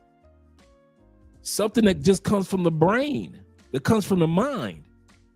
In the United States, almost 80% of anything that's ever been invented. Now, I want you to realize this. Statistics show 70% of the purchases in the average American household is done by the woman. I want to say this again, even in my house, 70% of whatever's going to be brought into that house, from the furniture to the food, is purchased or decided by the purchase of the woman. But yet, of the inventions of the things that they bring into the house, whether it be the clothes, whether it be the clock, whether it be the bed or the computer, almost 80% of all things that have been invented in the United States have been invented by men. But they don't need you. Police make up 82%. Go ahead. Let those 83% of men that are police officers, police about to go on strike, and let's just say all the men went on strike. 83% of men, police officers, went on strike tomorrow morning. You ain't got nothing but females out there patrolling the streets in the hood. Let's see how that's going to work out. Let's see how that will work out. The fishermen, I believe that it just said, let's go back to the police. 91.2% of the fishermen in the United States, men. So oil rigs, we saw it was like 93%. If you're in a relationship with a man and it's not going well, ladies, it's your fault. No, don't boo me. They're simple creatures. When you ask a man a direct question, the man is not thinking of the answer to that question. The man is thinking, what can I say that will shut this down? I'm not mad. I don't want her gone. I just want her over there right now. I'm not ready. Are you offended by me saying you're simple? No, he lied it because he wants word to get out so that she will lower her standards and quit nagging. Here's the problem, is that women think that men are thinking all this stuff and they're not. Half the time they'll just escape their lips like invisible paintballs, just pelting and annoying women around them. They don't even know, because women said, and we get our feelings hurt when it's just a dumb dude statement. And women get mad. They go, Monique, you make it sound like we should lower our standards when it comes to men. No, don't lower them. Lose them altogether. If he comes home at night, he's yours. Just feed him some noodles and touch his pee-pee. I learned a lot about women. I think I learned exactly how the fall of man occurred in the Garden of Eden. Adam and Eve were in the Garden of Eden, and Adam said one day, wow, Eve, here we are at one with nature, at one with God. We'll never age, we'll never die. And all our dreams come true the instant that we have them. And Eve said, yeah, it's just not enough, is it? A lot of women got the misconception that men want a partnership that you have to go home and negotiate with and say, baby, this is what I'm thinking. What are you thinking? Hell no. No, men, if you're going to give us the responsibility of being the man, if I come home and say some shit that you don't agree with, that don't mean we about to talk about this shit. Message. That mean I've been out here seeing some shit that you might not have seen. And I'm saying, at this house, to protect us from the shit that I saw, this how we gonna do this. If you don't agree, we can talk about it after the fact, but this is what needs to happen. That's the type of shit that turns women. Women don't want to see black men have authority, and that's the struggle. He ain't lying. Black men don't have authority But a lot of nowhere. times they don't know because you think like that. But a lot of these niggas don't know how to lead. They don't know how to. You see how she did that? Instead of taking in what he said and digesting what the brother just said, she ran to the Pookies and Ray Rays. This is a very familiar tactic that women use. You're making a great point,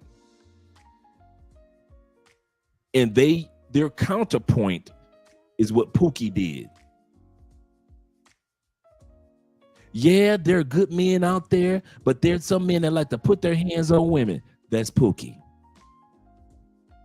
Yeah, there's some good men out there, but a lot of men ain't got degrees. That's Pookie. Now, I'm not saying degrees make up Pookie, because a lot of us didn't need a formal education, or we got a different type of education, meaning a trade or licensing or a certification. We didn't go to a 4-year college. A lot of guys didn't. But the ones that are sitting on the couch and ain't doing nothing, that's Pookie. They always try to compare us good men to what Pookie is doing.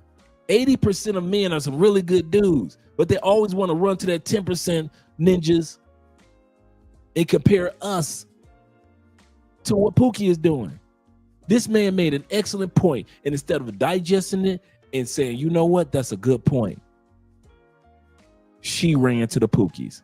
So when you hear women on these talk shows and all these podcasts, they're all on Anti Daniels, watch dudes, listen.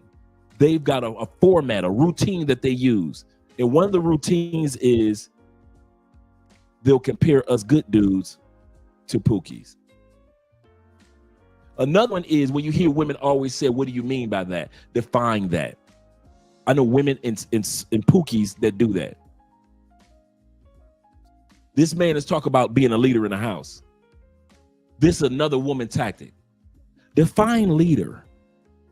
What do you mean by leader?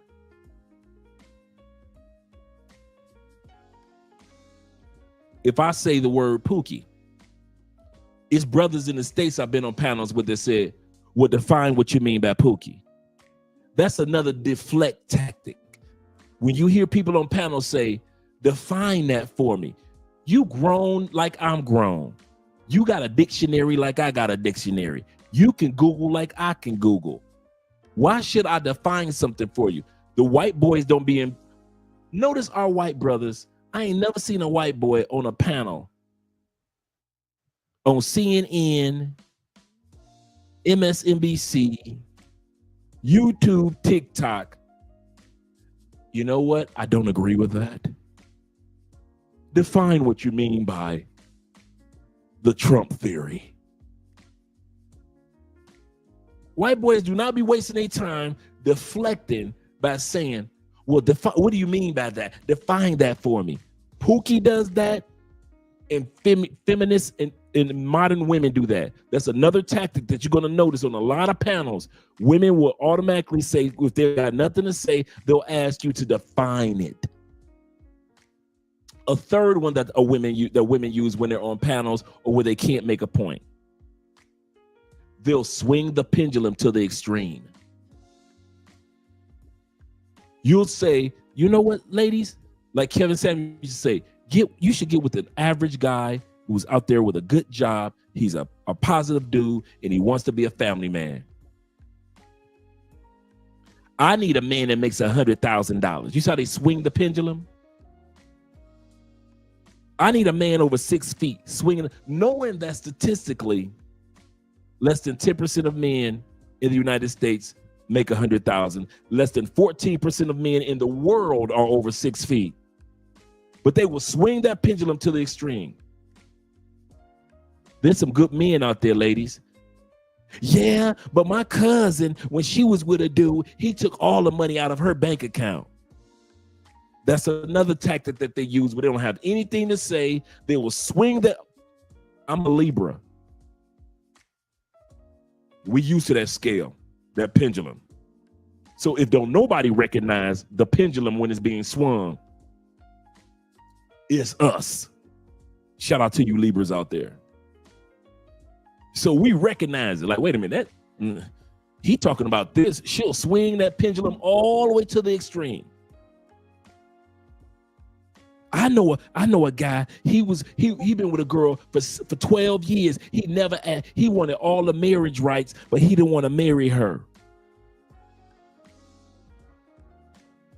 I could swing it this way, and I could say a couple that I know that was married 12 years, and he did marry her after year 1. They love swinging that pendulum. So the 3 we just talked about, when you hear women on panels or these soft simps on panels, first, they ask you to define something that's simple. Yeah, you know, food in America ain't that good. Define food. What do you mean by the word food?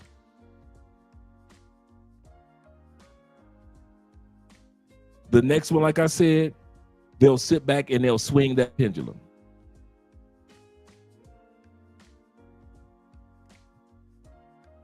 They always want to swing that pendulum. Always. Let's go back to the video. And when you guys are watching people on live streams, watch them and you'll see women doing that. You'll see women do that.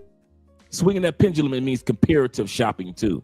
They'll compare you to the white man. They'll compare you to what women are doing. They'll compare you to men in other countries. They'll compare you to the Latin man. They'll compare tall men to short men, big men to other men. That's the pendulum swing they do. They always like to compare. They'll swing that pendulum. They'll compare a dude that ain't never touched a woman to a dude that's been to jail for domestic violence 3 times. I'm telling you, man, you see like you watch these women on these panels, you be like, man, that's why I used my passport. Let's go back.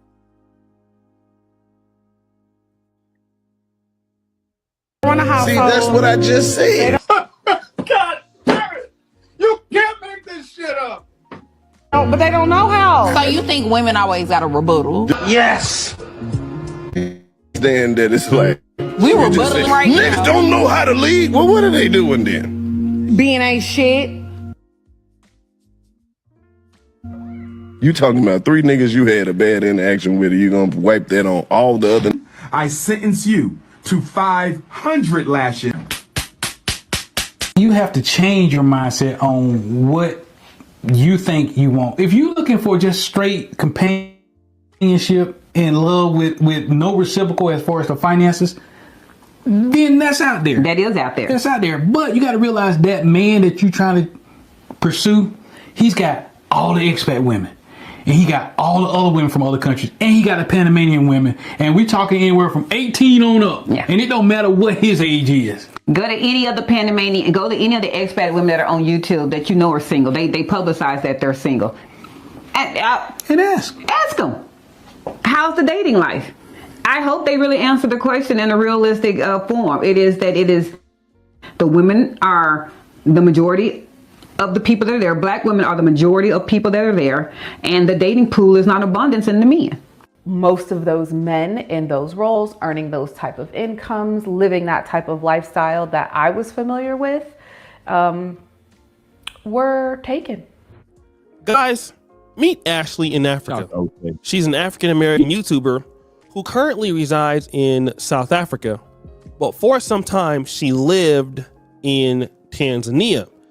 And I know Ashley in Africa because been on our Kingani YouTube channel. She gave us an interview, and one of the brothers sent me, Brother Marcus, a snippet of a video that she posted called "Why I Left Tanzania." Now, Ashley in Africa is a very attractive young lady. She does have 2 children. and she was, it appears, thriving in Tanzania. But she had some issues in the lifestyle of like dating and relationships. Now, as you know, Tanzania is in East Africa, right next to Uganda on one portion of the country. But despite being an English-speaking country, it is more Swahili based. And I've been in Tanzania before, so it is much different than living like in Uganda or Kenya. So I want to play this clip as to why she left Tanzania, at least partly, and then we'll come back. The women and the men that are seeing comparable incomes, if at all comparable, tend to work in very structured and specific industries, which is pretty much the government. And if you got a government job in Tanzania, you're balling, you're doing very well, and you were probably married right before you got your first check. So again, most of those men in those roles, earning those type of incomes, living that type of lifestyle that I was familiar with, were taken. And so that wasn't my thing. And if they weren't taken, they were probably, again, not trying to disappoint. You see, guys, a lot of ladies want to do the passport sis thing, and I'm not saying that she's doing that. Obviously, she's doing very well. You know, sometimes she's live, I'll go and super at her. You guys know I'm also very busy in the Pan-African community. So people like Ashley in Africa, channels like that, Brother Omawale Africa, those are the channels that I love even more than some of my my content over here, because I can express myself differently over in that community than I can here. But one of the things that she's not bringing out is that even if those guys are already married, there is a lot of competition with women in Africa. If you look at how many millionaires are in Chicago, right? Just for an example, type it in. How many millionaires in Chicago? You're probably going to get something like over 200,000 millionaires. Sometimes you might have 160,000 millionaires, something like that. But how many millionaires in Tanzania? Let's check it out. Well, there are maybe 2,400 individuals on paper that have that kind of money. So that is, I don't know, 7,000% less than what you see in the city of Chicago. So now as a single woman, even if you're Tanzanian or you're there, okay? Think about this. You're in that city, and a guy and most guys who are affluent or rich are men. They have so many opportunities. And this is one thing I've noticed in the continent of Africa. A lot of single women, when they come over to Africa and look for a man, and I'm trying to say this without being disrespectful to anybody, right? But I see them usually in relationships with guys they're making more money than. So if they have a child or not, this is the guy that they're taking care of. Guy might be young. To them, he might be good looking. He might even be good in bed. But the lady is supporting the guy. And what that tells me is she probably doesn't have a whole lot of respect for the guy. And the guys that have money understand it. You know, again, you're somebody that's coming from a different culture. You have different standards. What you need from a man is much different than what you've been getting in the States. And, you know, and a guy might be enamored with the fact that you're from America, but if he's already married, what would that make you?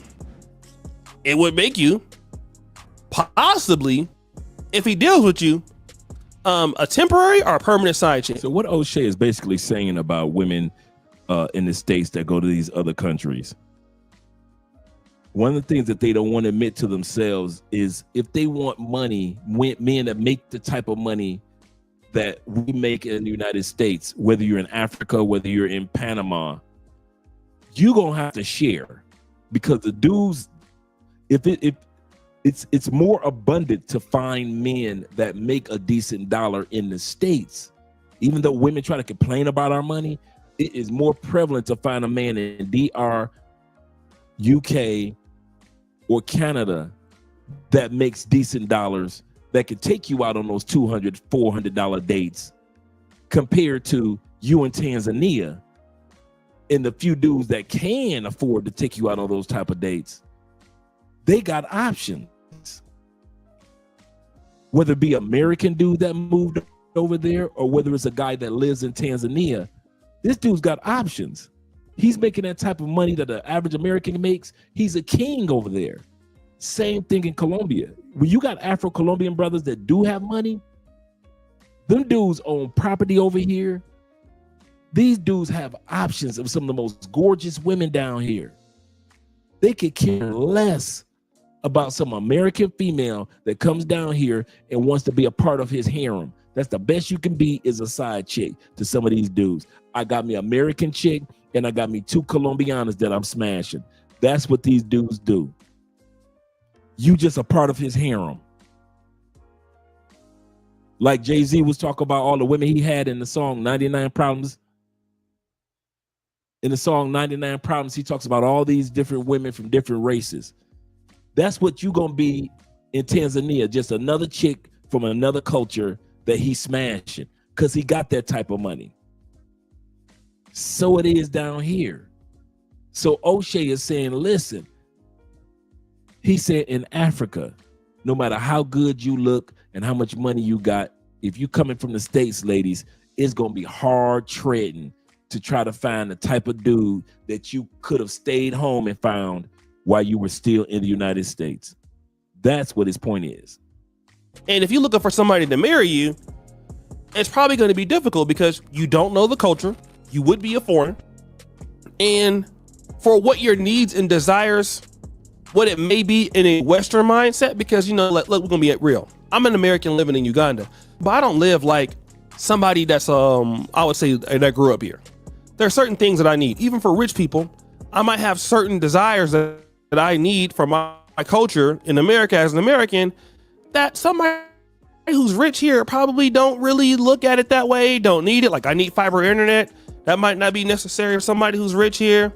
There's certain things I need, certain levels of computers I need. There's certain level of things I need to do that's not important for them, but it's important for me in my lifestyle. I drink espresso like hella times a day.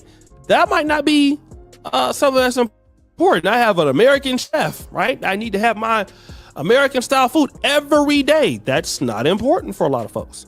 But you're dealing with a man who he comes from this particular environment. He's used to doing certain things a certain way. He's used to a woman acting a certain way. And you're going to find out that, you know, women are getting younger and younger and younger, and that it doesn't cost as much as it costs to maintain a woman from the States. And so when these women are coming over to these countries, it's not like the men. The men are coming over to, let's say, Brazil or the DR or certain parts of Africa, and you're coming in with resources, usually, or some level of resource that you can, you know, add and do your thing. Man, bro. Whereas with the ladies, they're coming over, but they're going to have the need to be provided for. And the best thing for a woman like her, you need to have an American man or a man that's from the States, even if he's a, you know, African brother, something like that, to be able to understand the culture. And you know, when you come there, you got somebody like that, because it is difficult. Like, imagine if you're in a small population like Gambia, it's almost Muslim, you're a Christian woman, and you want to date a rich guy. Let's not forget the fact that this female, she's got 2 kids. I've watched a couple of her videos. Her kids are young. Her kids are young. Like, I think she's got one that's 3 and one that's like 8. She's got one that's like 3 years old, brand new. Whoever knocked her up right before she left the States, 3 years old. So you got to sit back and watch the show. I think maybe 4. So now you get with a woman that's from the States, that's expecting stateside treatment from a man, and she got kids. Did you fellas, I don't know about you, but we are not flying to these other countries to get with baby mamas, especially from the States. They not like us. They not like us. They not like us. We didn't fly all the way to Tanzania or Kenya to get with baby mamas from the States. We dang sure ain't fly all the way to the Philippines to get with baby mamas from the States. Ain't nobody heading to Colombia to look for a baby mama from the States. And we dang sure ain't going to Panama to get with a baby mama from the States. Like Philip said, 2 kids, don't know dude, whether it be local or whether it be those of us from Canada and UK, ain't nobody trying to sign up for that. We could have did that while we was in the States. We could have stayed in the States if we wanted to be a stepdaddy. We could have stayed right there. We didn't have to go to another country to get with an American woman that got kids. How stupid is that? You were already in America full of baby mamas. You went to another country, found an American woman that's a baby mama. Both y'all could have stayed in the States for that. Zeta says, when I travel, let's see what Zeta was saying. He said, when I travel, he said, I'm not looking for baby mamas. I'm looking for fit, friendly, and feminine. Yes, sir. Yeah. She got her hands full. Dude, if you watch her channel, man, she's a nice lady. I give her that. But even when you watch her channel, when she's trying to record, when she's trying to do live streams, you can see her you can hear the kids right next to her. The baby is right next to her. Not baby, but the child is right next to her. So you can hear the child making sounds, like a little kid sitting there playing, just want mama's attention. So you're doing live streams, but yet you got a child that wants your attention, mom. That doesn't include the other child. But a dude in Africa, mind you, she's been in 3 or 4 countries already looking for a dude. O'Shea's not saying that. I looked at her channel. She's got several times when she's left the country when she didn't find what she was looking for.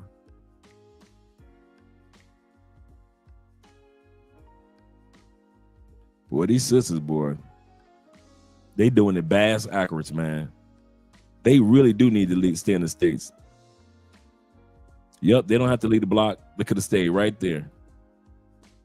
She lost her damn mind. What was she moved to Tanzania with 2 children, looking for a man? Stay your ass in the States, get on welfare, and get on those black simps. There's enough black simps that will be a baby daddy, be a stepdad in the United States. You do not have to follow black men to another country or deal with black men in another country, assuming that they will want to be with you. No.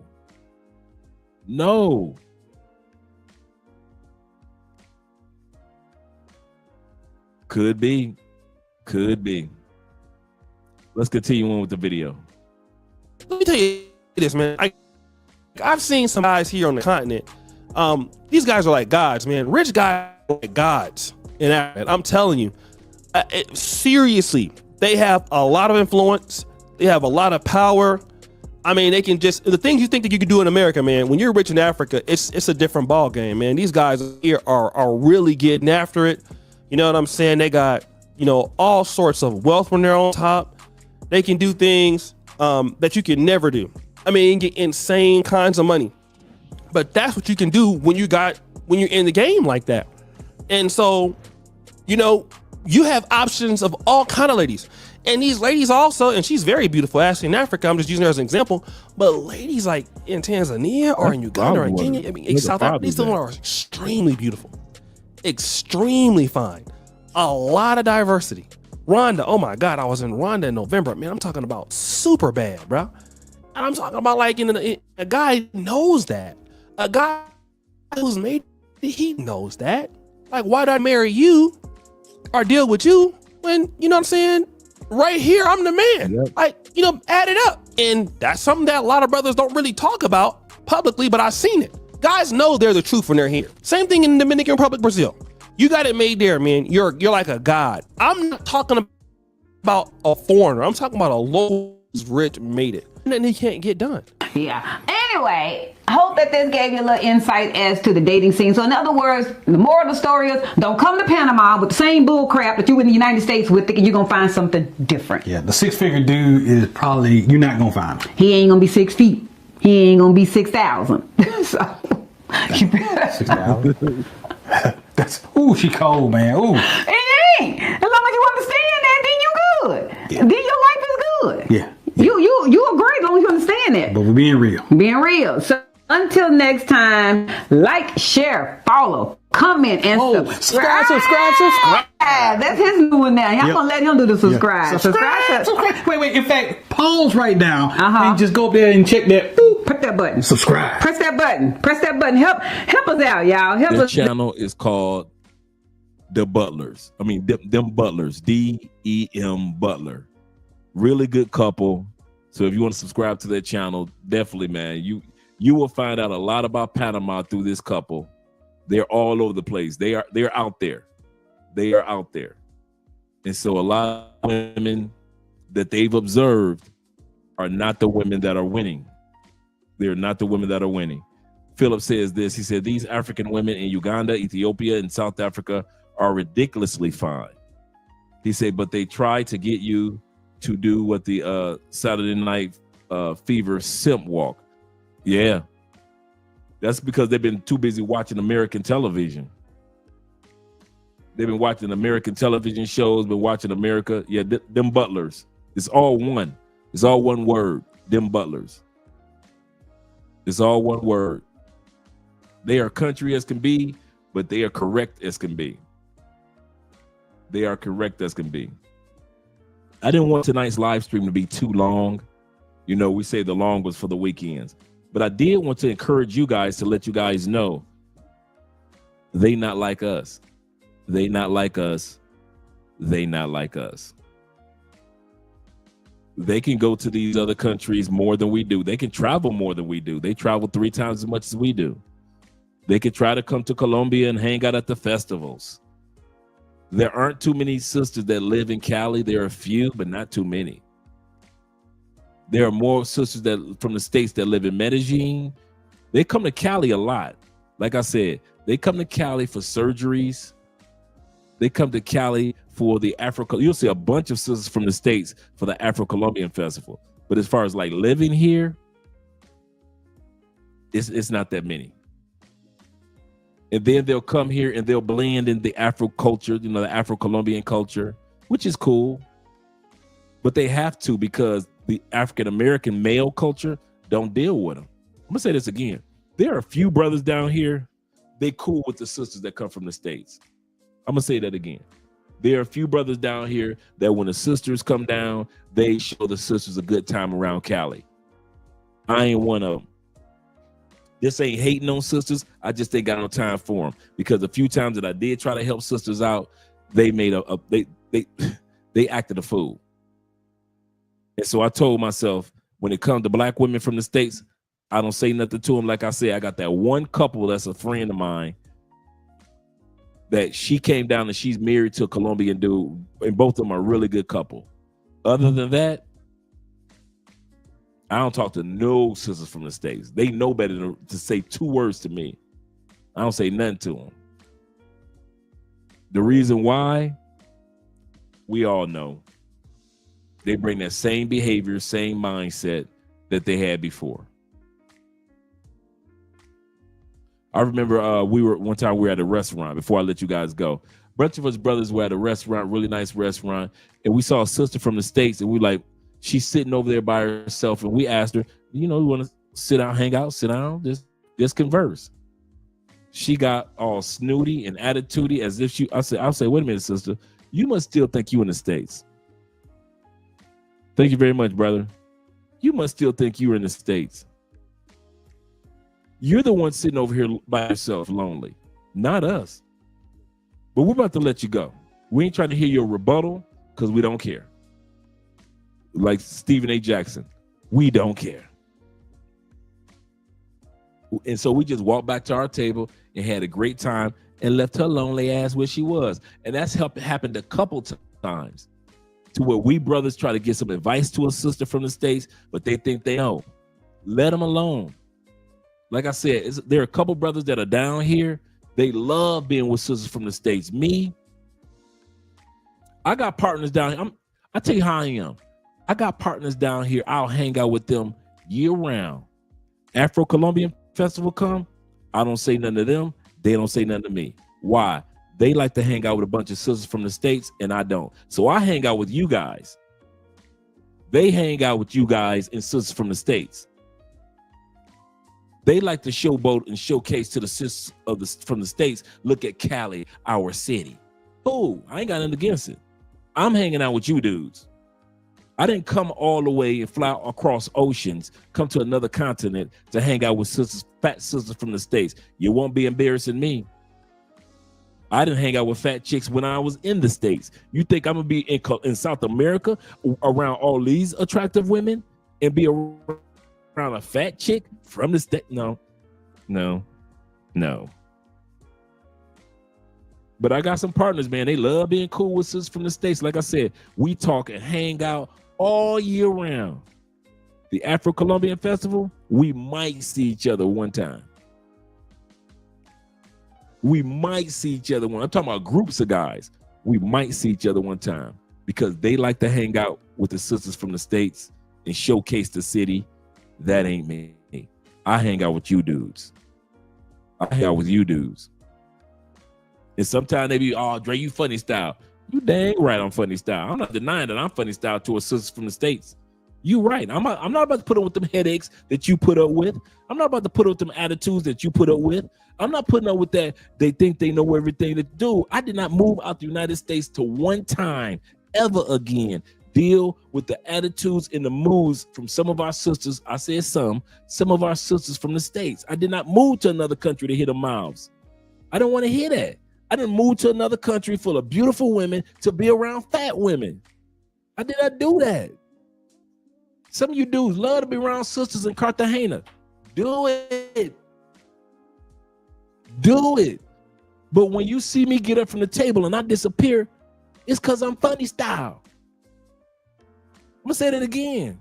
When it comes to dealing with sisters from the States, dudes, I am funny style. Yes, I am. Because the few times that a bunch of us tried to help them out or befriend them, they act funny. So I was like, you know what? I'm not about to put myself out there. And plus, I'm in another country. That behavior that you have in the States, that don't run over here. That don't run over here. So some of y'all could be cool with the sisters in Cartagena and buddy. I'm not against you. You just don't be seeing me when they gone. You and I can hang out. But as long as you hang up under them sisters, don't invite me nowhere. Don't say Dre is a bunch of sisters from the States over here. We're bringing the Afro-Colombians and the brothers and sisters from the States together, the African diaspora. I ain't damn that. I see y'all after y'all send them females from the States back to the States. We'll do the African diaspora once you get rid of them chicks. Y'all always want to kumbaya somewhere. I'm not that dude. I'm serious. So just in case you guys wonder why Andre is like that, when you guys come down Afro-Colombian Festival and I only hang out with you dudes, ain't no sisters around. I did not come all the way down to another country to be around from sisters from my country. No, hell no, no.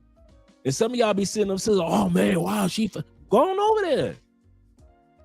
You can holler at them, dude. I don't judge. I do not judge. I just don't participate. I don't judge.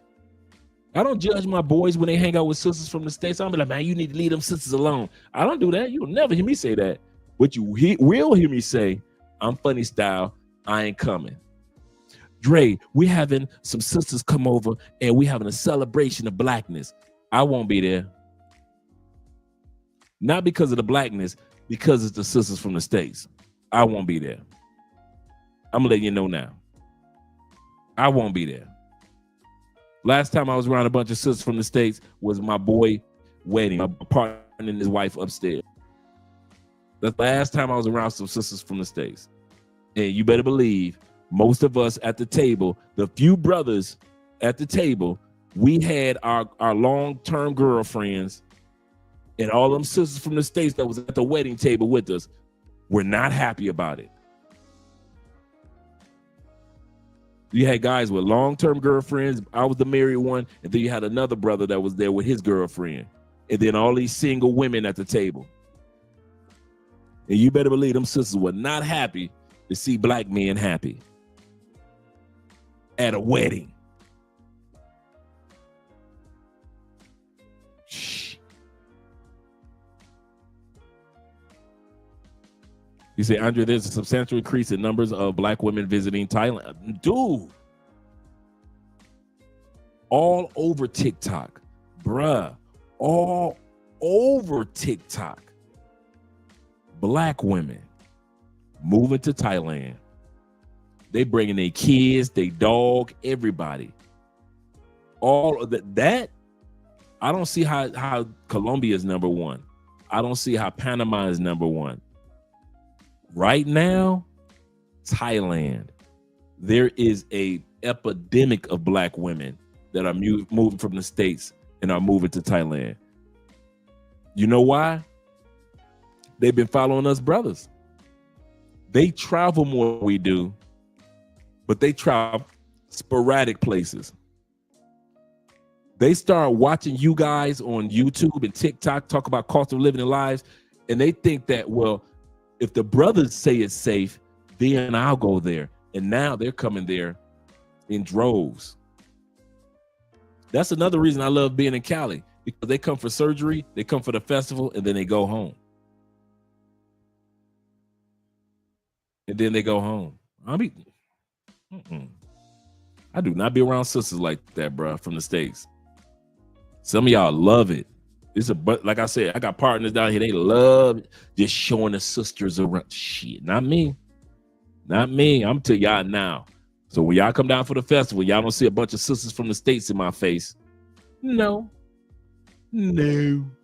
No. He said, I was in Cartagena with my girl. He said 7 sisters came and sat behind us. Loud as hell. I already know. You ain't had to put that part in there. I put that in there. Loud as hell. He said, when I got up to ask for my check, they were eye fucking me with the stank face. Absolutely correct. Because you ignored them as if they weren't there. And how dare you be happy? And how dare you be with a local woman in Colombia? How dare you? With a smile on your face. La cuenta, por favor. Ask for the check. La cuenta, por favor. La cuenta. And walk off. Who do you think you are? Oh, Thailand has definitely been compromised. Oh, that's without a doubt. That's what that you can stick a pin in Thailand. You can stick a pin in Thailand. That sisters going in droves. Go ahead, hit up. If you think I'm lying, black women in Thailand on TikTok. Think I'm playing. Watch how many videos pop up. If you think I'm lying, then watch how many sisters out there giving advice packages to sisters. Girl, I will show you how to move to Thailand. You ain't got to keep on paying and this is what women love on every one of my saw. And there is no credit report. Because you know back in the States, they probably still got bad credit from college. And there is no credit report. As long as you got the money to put down, you could get that 3-bedroom apartment that you want to get, girl. My electricity is only,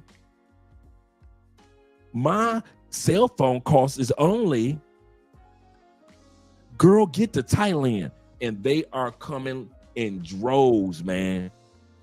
Like the Pied Piper with the mice. I kid you not. Y'all think I'm playing? Go ahead. When this live stream ends, Google black women in Thailand on TikTok. Watch all the videos pop up. You're going to be like, what the hell? Yeah, Thailand is definitely compromised. Definitely compromised. And you know who did it? All these countries that got compromised. You ready? Colombia, Brazil, Thailand, even those sisters were Panama, even those sisters were already traveling. But the reason why they strategically moved to the places where you go to, I'm going to tell you why. You know, you ready? the simps that followed you. The simps in relationships and the simps that were married in the States followed you. You've been coming to Colombia for the longest. You've been coming to Brazil for the longest. You ain't seen no hide of hair of a married man from the United States. He started watching your YouTube videos, your TikTok videos. But his black ass married to some American chick for the last 7 years. He been watching your videos for 2 years. Baby, why don't we go to Brazil? What? Yeah, baby, why don't we go to Cartagena? Why don't we go to... So all of a sudden, like for the last 3 years, ain't nothing but these simps, these married simps from the States that ain't got no balls to do a guy trip to DR, a guy trip to Brazil, a guy trip to Colombia. These simps bringing girlfriends and miserable wives, because when the wives get here, they see the Brazilian women, they like, I'm ready to go. I don't need to be in this restaurant. I don't even like being here. So they done brought their chicks to Cartagena. They done brought their chicks to Brazil. Now they brought their chicks to Thailand because they couldn't come to Thailand with you brothers. So they got to go with the only way they can get there is with their wives. Wife go back, tell her girlfriends in the beauty salon, girl, you can do this in Colombia. You can do that in Colombia, girl. You can also do this in Colombia. Girl, y'all need to get to Brazil because you can do this in Brazil. You can do that. You in Panama, girl, you need to get to Panama. Them Panamanian men, but they so fine. Girl, you need to get to Thailand. You don't even need a deposit for the rent there. Girl, you could be living a real life. It's safe out there. Your kids could be out there, girl. So now the wives and the girlfriends that you simp ass niggas brought to these countries, went back to the beauty salon, bragged, they scheduled a girl trip, and now you got more women in Cartagena than you got men. Because the simps watched you, followed you with their girlfriend and their wife, did one trip, did another trip. Girl, we've been to Cartagena 3 times. Ain't nothing wrong with Colombia. I'm telling you, we already been out there, girl. You can get your hair braided. Girl, you know how much it costs to get the Colombian style hair braid? Girl, it costs, it costs $400, $500 to get that hairstyle. Girl, they are doing those type of braids for $60 in Colombia, girl. That's why I got my hair like this. I got it done in Colombia. It's so pretty. It's so pretty. What, $70, girl? That hairstyle is $500 here in the United States. Bitches, y'all just don't know. We need to schedule a girl trip. Fuck going to Miami. And the next thing you know, they are invading Cartagena, buying property in Cartagena. Several girls' trips to Cartagena. The solo chicks in Cartagena. Same thing with Panama. Same thing with Cancun, Mexico. Now, the West Coast women, that all you dudes, kind of like the chick that was with on Zoom to Thailand with her husband. Her husband, remember, that woman on Zoom to Thailand was not single. Remember last year, Richie Mack did that interview with the lady at his house, and she was running off at the mouth about men need to do this, men need to do that, and her husband was sitting his ass up there, just letting her talk crazy and reckless. That was on Zoom to Thailand. She didn't come solo, did she? She came to Thailand with what? A husband. A black man brought her. They were with another couple, weren't they? A husband. Another black man brought a woman to Thailand, brought an American woman to Thailand. Calling back home, showing photos and videos of Thailand. Showing receipts of, girl, look how much we went to a 5-star restaurant. We only paid $27 for this meal for both of us, girl. You bitches need to get to Thailand. Now they're all over TikTok. Now they're all over Instagram. Cause all you simp ass dudes that got girlfriends in the States, cause your bitch ass couldn't get away. Cause you knew if you asked your girl to go to Thailand by yourself, your bitch ass couldn't go. You knew if you asked your girl to go to DR by yourself or with your boys, you couldn't go. You knew if you would tell your girl, I'm going to Brazil by yourself, your bitch ass couldn't go. And you did the same thing in Panama. You do the same thing here in Colombia. And I be seeing your ass. You dudes be looking miserable.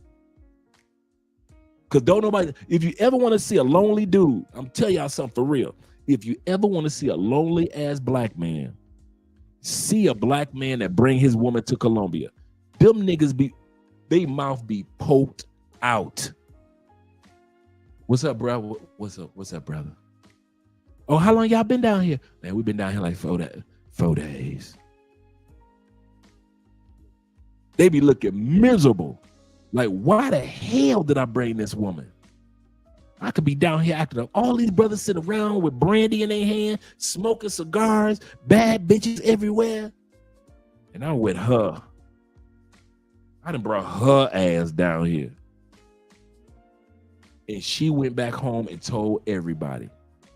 Ooh, girl, I see you got your new veneers. Your teeth look so pretty. Where you get them done? Girl, I got my teeth done in Cali, Colombia. Girl, how much you pay for them? Well, in the States, it would have cost me $25,000. But in Colombia, I only pay $5,000, $4,000. You lying, girl. Oh, I see your body right. How much you pay for your surgery, your lipo? You used to be a fat bitch. I ain't no fat bitch no more. What you pay for your lipo? Well, here in the United States, it would have been ugly, and I would have paid like $25,000, $26,000. How much you pay in Colombia? Girl, I only paid $4,523. What? Girl, I'm going to Cali to get my body done. Come on, babe. What? You about to take me to Colombia. Girl, I ain't going to no damn Colombia. You better get ready. I'm going to get my mouth done. I'm going to get the Colombian hair. And I'm going to get my body done while we in Colombia. You might as well book them tickets. And now you bitch motherfuckers that brought your women down here from the States. We ain't talking about an older couple like this couple that we just finished watching. That's got a good demeanor, good personality, good people. We ain't talking about them. We talking about you dudes that wish your woman wasn't even on your arm. As soon as you get off that plane, you be like, God damn. What you looking at? I'm looking at the back of my eyes, girl. I just want to make sure the back of my eyes are still the same color. I'm just looking at the back of my eyes. Yep, they still the same color they was the last time I looked at it. I'm just looking at the back of my eyes. Yep, they still dark. They still dark.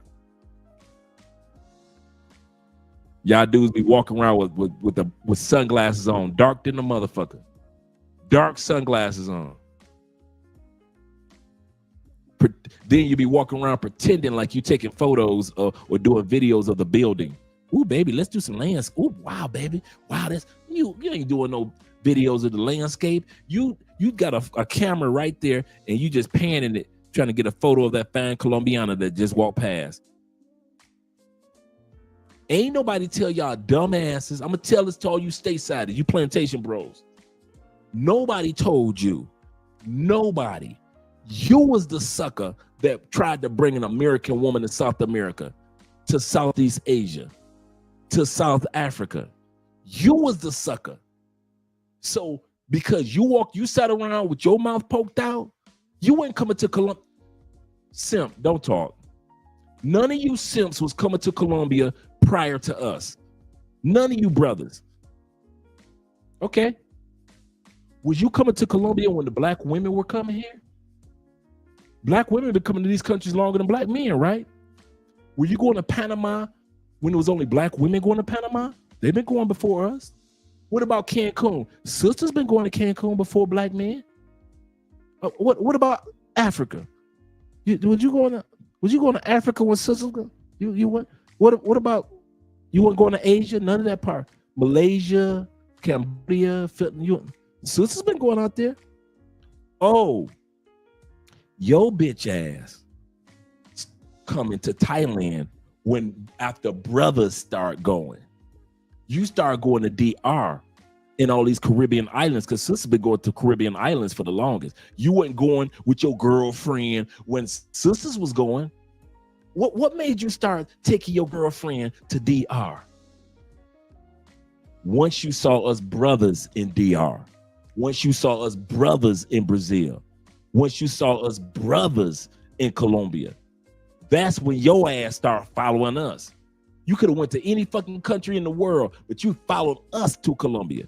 You followed us to Thailand. You could have took your ass over there to goddamn Vietnam, but you didn't. You could have went to Australia, but you didn't. So it's a coincidence that you brought your bitch to Colombia, and then you come here and get your mouth poked out, and you're mad because you see all these Colombian women. It's like you window shopping. You know you can't touch none. You got to put on darker ass sunglasses just to look at a Colombian woman. You better not turn your head while you're looking. Just turn your eyes. Just look like that. That's it. You weren't going to none of these countries when black women were going. As soon as you saw brothers going and you started looking at our videos and seeing our information, as far as like we showing you videos while we're in the barbershop, we ain't think your bitch ass is gonna bring a bunch of women from the States with you. And I be seeing y'all be coming from the States with some of the ugliest fat bitches I ever seen. I think I probably seen one brother bring an attractive woman from the States. That's it. That's it. In all my years of seeing you motherfuckers bring your bitch down here, only one brother had a woman I was like, she decent.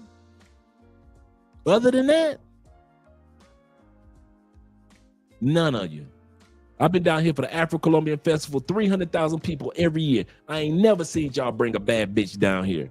Be them fat ass, ugly ass, bonnet wearing ass, motherfucking hair helmet wearing chicks that y'all bring from the States following us. Now your chick told you, let's move to Panama, let's move to Colombia, let's move to Thailand. And if you don't do it, she had already convinced her girlfriends to do it. Now you got all these black women from the States following black men to places that we go to.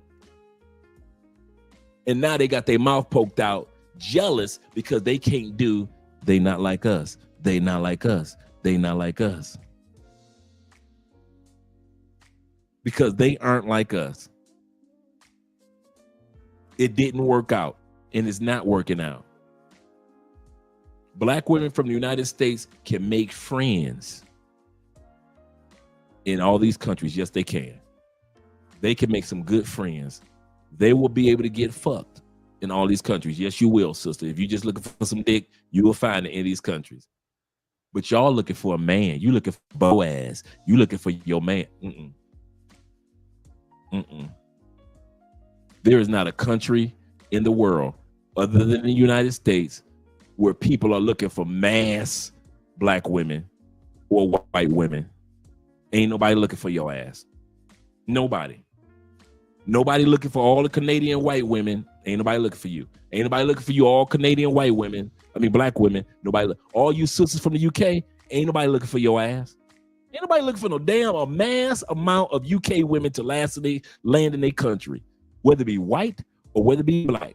Don't nobody want your ass. Nobody. Girl, ladies, hear me out. I ain't being mean. I'm being actual and factual. Don't nobody want y'all in masses. They want me. They want to fuck you. Just like the men in your own country will want to fuck you. Yes, we will fuck you. Don't get it twisted. American women, no matter what color you are, we will fuck you. Canadian women, Canadian men will fuck you. Women in the UK, got news for you. You get all the UK dick you want. Fuck with you? See, there's a difference between fucking you and fucking with you. Ain't nobody fucking with y'all no more. Them days done. So all your little female rappers talking about I got that WAP. All you female rappers out there talking about this. Yes, I make a man do this and I don't do that. You got J-Lo singing I Ain't Your Mama. Cool. But once we cross into these new countries, it's a whole new ball game. And in a mass, in a group, don't nobody fuck with y'all. Nobody fuck with y'all. I haven't seen it. And none of these guys put in the comment section that they've seen it. Shout out to my brother with the 200,000 bot in the building. I think this is the first time we got some bots. Let's go out to my brother right here first. D-May in the building. Yes, sir. He say, shout out to you, brother. He said, these married American simps been mugging. Preach. Been mugging when they see me with beautiful Thai girl. Bruh, them dudes be sick, don't they? They'd be sick when they see me and Andrea. That's why I know what y'all talking about. And I've seen it, man. We be sick. They be sick when I'm with Andrea, or they sick when I'm around you guys and you got your girlfriends. So you guys might have a bunch of female friends or 2 or 3 female friends here in Colombia, right? So we all sitting up there in Rico Richie's drinking brandy, smoking cigars, just having a good evening. Man, them dudes be sitting up there with their little American girlfriend by themselves in a corner, sick than a motherfucker, because don't nobody talk to them. They sit back to a whole crowd of brothers over there laughing, giggling, watching the football game, talking to the host Doug, ordering food, everything else. Ain't saying 2 motherfucking words to them dudes. They looking like, damn, I wish I was over there eating that fried fish and smoking cigars and having brandy with my brothers. You can't, nigga. You brought sand to the beach. You brought sand. See, I ain't Richie Mack. Shout out to my man Richie. I ain't Richie Mack. See, Richie make you feel like, welcome to Thailand. Welcome home. Welcome home. He'll talk to couples. Welcome, not me. I'm the opposite, dog. Me and Richie brothers, but I'm not. When it comes to that hospitality, come on to Thailand. Let me introduce you to. That's Richie. That's Chocolate Man in Thailand. They'll introduce you to some shit. You and your woman. Me, as soon as I see that, I don't care what color you are. As soon as I see that you got an American woman, shit, I ain't talking to you. I am not talking to your ass. You can forget about that one. Hey, how y'all like it? How y'all like it, Colombia? I've been here almost 10 years. I ain't never asked a couple, how y'all like it, Colombia? Nope. Don't want to ask. Don't care. You shouldn't be here anyway. You a black man with a black woman from the States in Colombia. One of these, like, you feel like you on goddamn Sesame Street. One of these things, what is that electric company? One of those things do not belong here. One of those, you see what I'm saying? It's your ass that don't belong here. You see a bunch of brothers, like I said, y'all gonna come down to the Afro-Colombian Festival and y'all think Andre funny style. And I'm here to tell you now, yes. Yes. Yes. Yes. Hey, Andrea, a group of us are going, Yes. A group of who? A group of brothers? Cool, I'm with y'all. I'm with y'all. We hanging out. A group of brothers that hanging out with American chicks? You ain't gonna never see that one. You will never see me on one. And they be coming down. This is the funny part. They come down here and it'd be like 30, 40, like let's say 15 sisters, be like 40 dudes from the States, and they all take their Afro-Colombian Petronio photo together and be like a whole group, a whole band of people. And that's cool. You'll never catch my ass in one of them photos. Andre, you really don't fuck with America like that. No. I don't know why y'all try to act like, dude, I moved to another country for a reason. I did not move from America to be in America. To walk around and pretend like I'm still in the States. You dudes do that. Y'all need American food, American beer, and I don't need none of that shit. You keep your Pabst Blue Ribbon. You keep your Coors. You keep your damn Slits, your Colt 45. You keep all that shit. Give me some Colombian Desa. Club Colombia. Give me some poker. In my DR, give me some Presidente. I ain't trying to nothing. I ain't trying to be reminded that I was in America. Hell no. The only thing I need that's American is me. You see what I'm saying? My passport, me.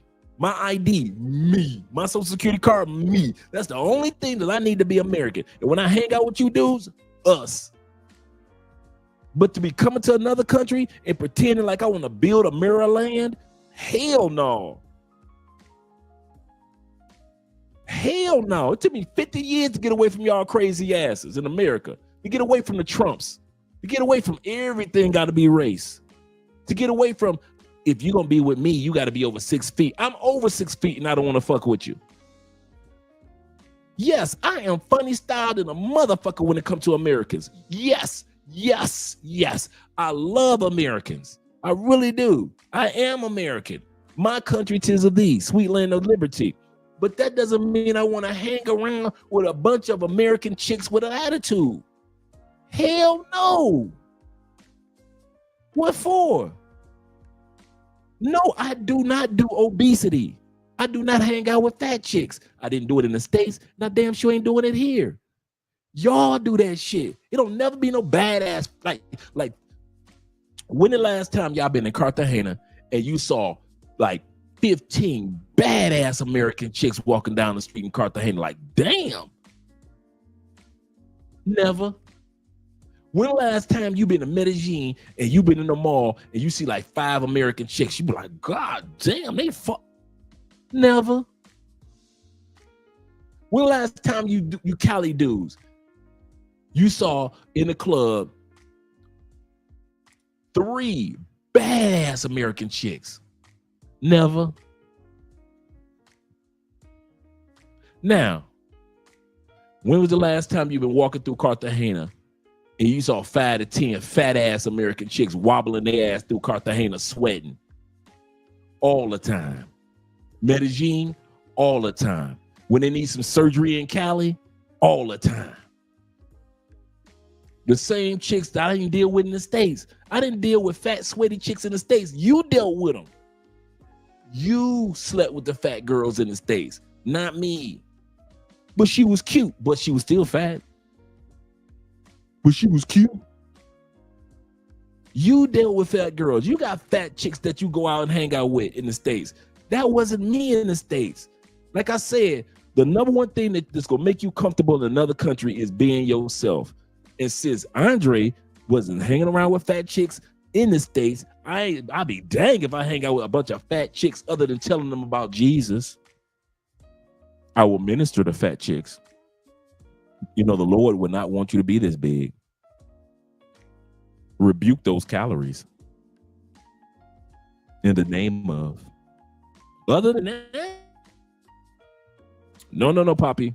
No, Poppy. No, Poppy. No. That's serious. I know I missed a lot of comments. I feel where you're coming from, Dre. John C. Evans in the building of the Evans family, first of his name in the year of our Lord, 2025. AD. He says this. He says, shout out Andre for another fire live stream. And thank you very much.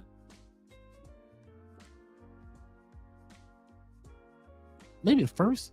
This is the first time I got some bots. He said, Dre, could you provide some budget accommodations for the Petronio Alvarez Festival in August? He said, I'm looking to visit before I move to Thailand for good. Yes, I'm glad that you said that. We will, starting in this up and coming month of May, we will start putting out Petronio videos. We'll be talking about the hotel accommodations, what side of the city to be on, why be on that side of the city. We're going to be talking about the clubs that are available for after the Petronio Alvarez Festival. We're going to talk about some restaurants. We're going to be talking about some of the spots that we meet up at. So a lot of us, before we go to Petronio, we actually meet up at Chippy Choppy Mall. Why Chippy Choppy Mall? Because most of our Airbnbs and hotel accommodations usually, and plus I live on the north side, but most of us live near each other within a 15-minute radius of Chippy Choppy Mall. Chippy Choppy Mall is the place where it has all the taxis. So let's say like last year was like 35 of us. We could share taxis and we all could meet up because it's like a 30-minute drive to get to the events. So we all meet up in the taxi and we all meet up at the other mall. That's like a 5-minute walk to the festival. So we don't meet up at the festival. We meet up at the mall across the street from the festival. So we meet up there. So we go from Chippy Choppy. We all hang out there. Let's say we're going to meet up at Chippy Choppy at 2 o'clock. By 2:30, we all jumping in taxis, right? It takes us 30 minutes to get there. And so we all meet up right in front of the mall that's across the street from the event. So you don't have to feel like if my taxi came early, my taxi was, behind the other dude's taxis. Where is everybody? We basically just kind of wait for everybody standing right there. We basically kind of do that. So starting next month, because I already had put this on my agenda, we're going to start talking about the Petronio Alvarez Festival, as well as talk about the Black Manosphere Conclave event. And I just dropped the hotel accommodations information for the Black Manosphere Conclave in Miami, September 5th through the 7th. So I definitely have that information started. And then we're going to be talking about it starting next month all the way through. So we'll be doing Petronio videos, let you guys see photos from last year in the concert events. Is it free to get in? Absolutely. Can you come in with a camera? All those things. I got my gimbal ready. I got my gimbal ready. So you guys that don't have an Osmo Pocket, you might want to order you a gimbal to connect your cell phone to. So you just take your cell phone. Let me see if I can connect my cell phone right now with my gimbal. I'll do that real quick while we're on air. Let you guys see what I'm talking about. So with this gimbal, this is the DJI, the same one that makes the Osmo. So this part comes off and it expands around your cell phone. So you just take your cell phone, you put it like this, and it snaps right on your cell phone. This is a very strong magnet right here, and it just clips on. Bam. So now it's clipped on to the gimbal. I turn it on, and there we go. So I could record. I could record that way, or I could turn it around. There's a button that I could click that could turn it around for me, or I could turn it like this. A button I click, and it just, there we go. And now I can record with the gimbal, and it has the same balance as the Osmo Pocket and the Osmo Pocket 2. So this is only $150 compared to the Osmo Pocket 2, which is like $800, $600, depending on where you are. You see how it goes? See that? And then if I want to go back vertical,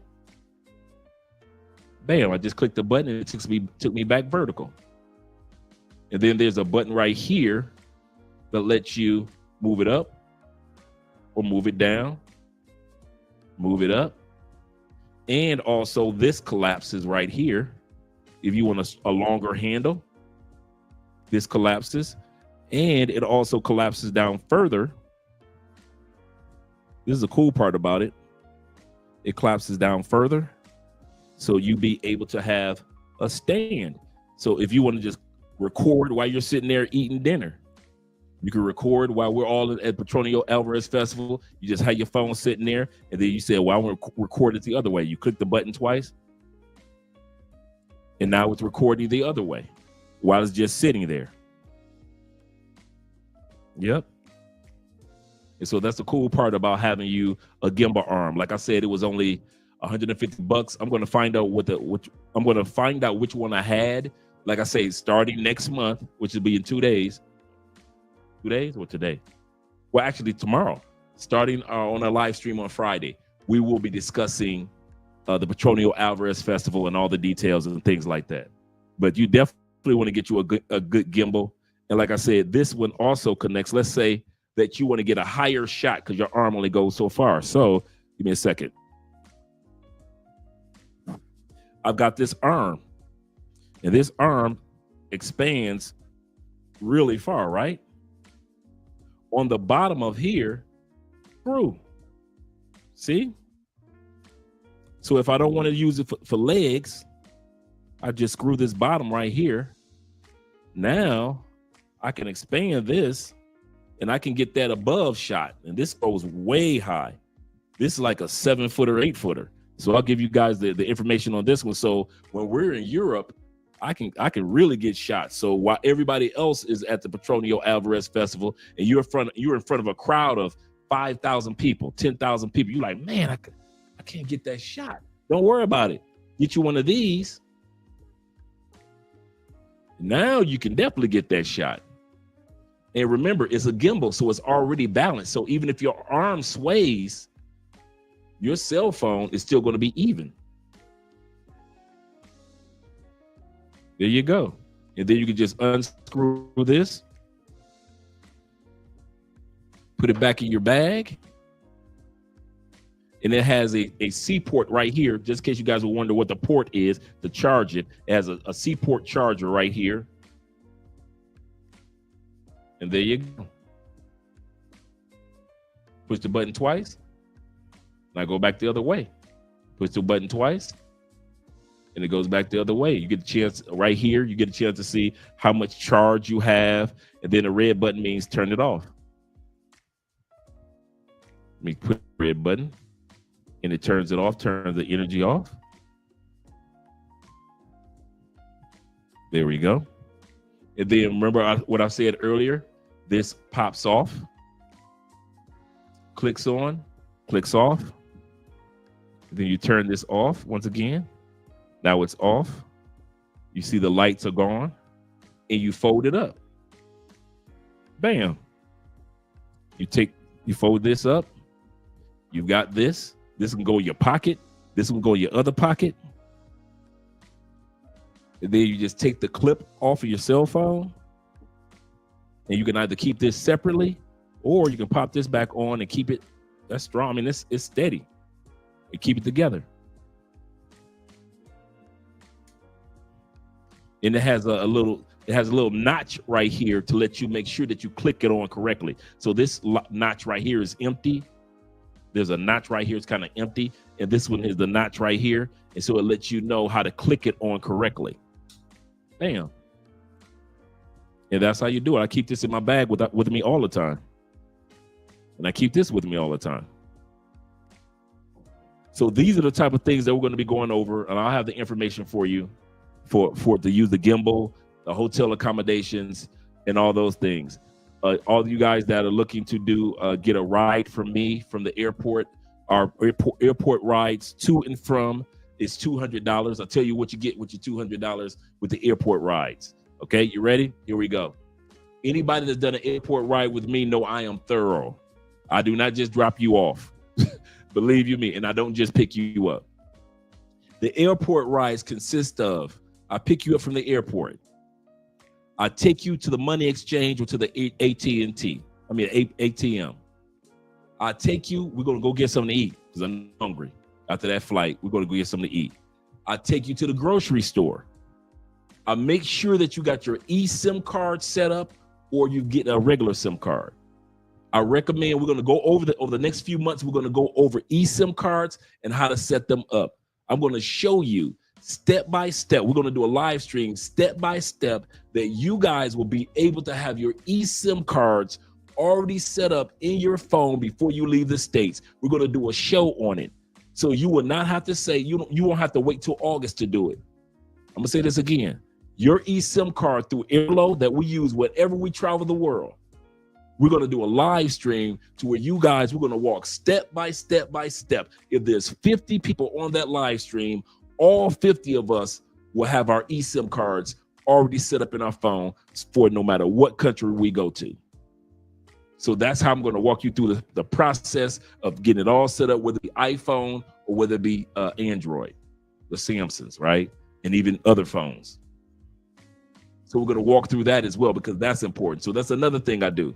I make sure you got your eSIM card set up, or if you need just a regular SIM card that you want to put in there, I'll take you to get your SIM. Then I take you to the grocery store because I know you're going to have some snacks in the morning, or you might want to fry some eggs at your Airbnb, or you may just want some bottled water throughout the night, or you may just want to snack on something, whether it be bananas or fruit or just your favorite junk food, whatever it is, some chips or something.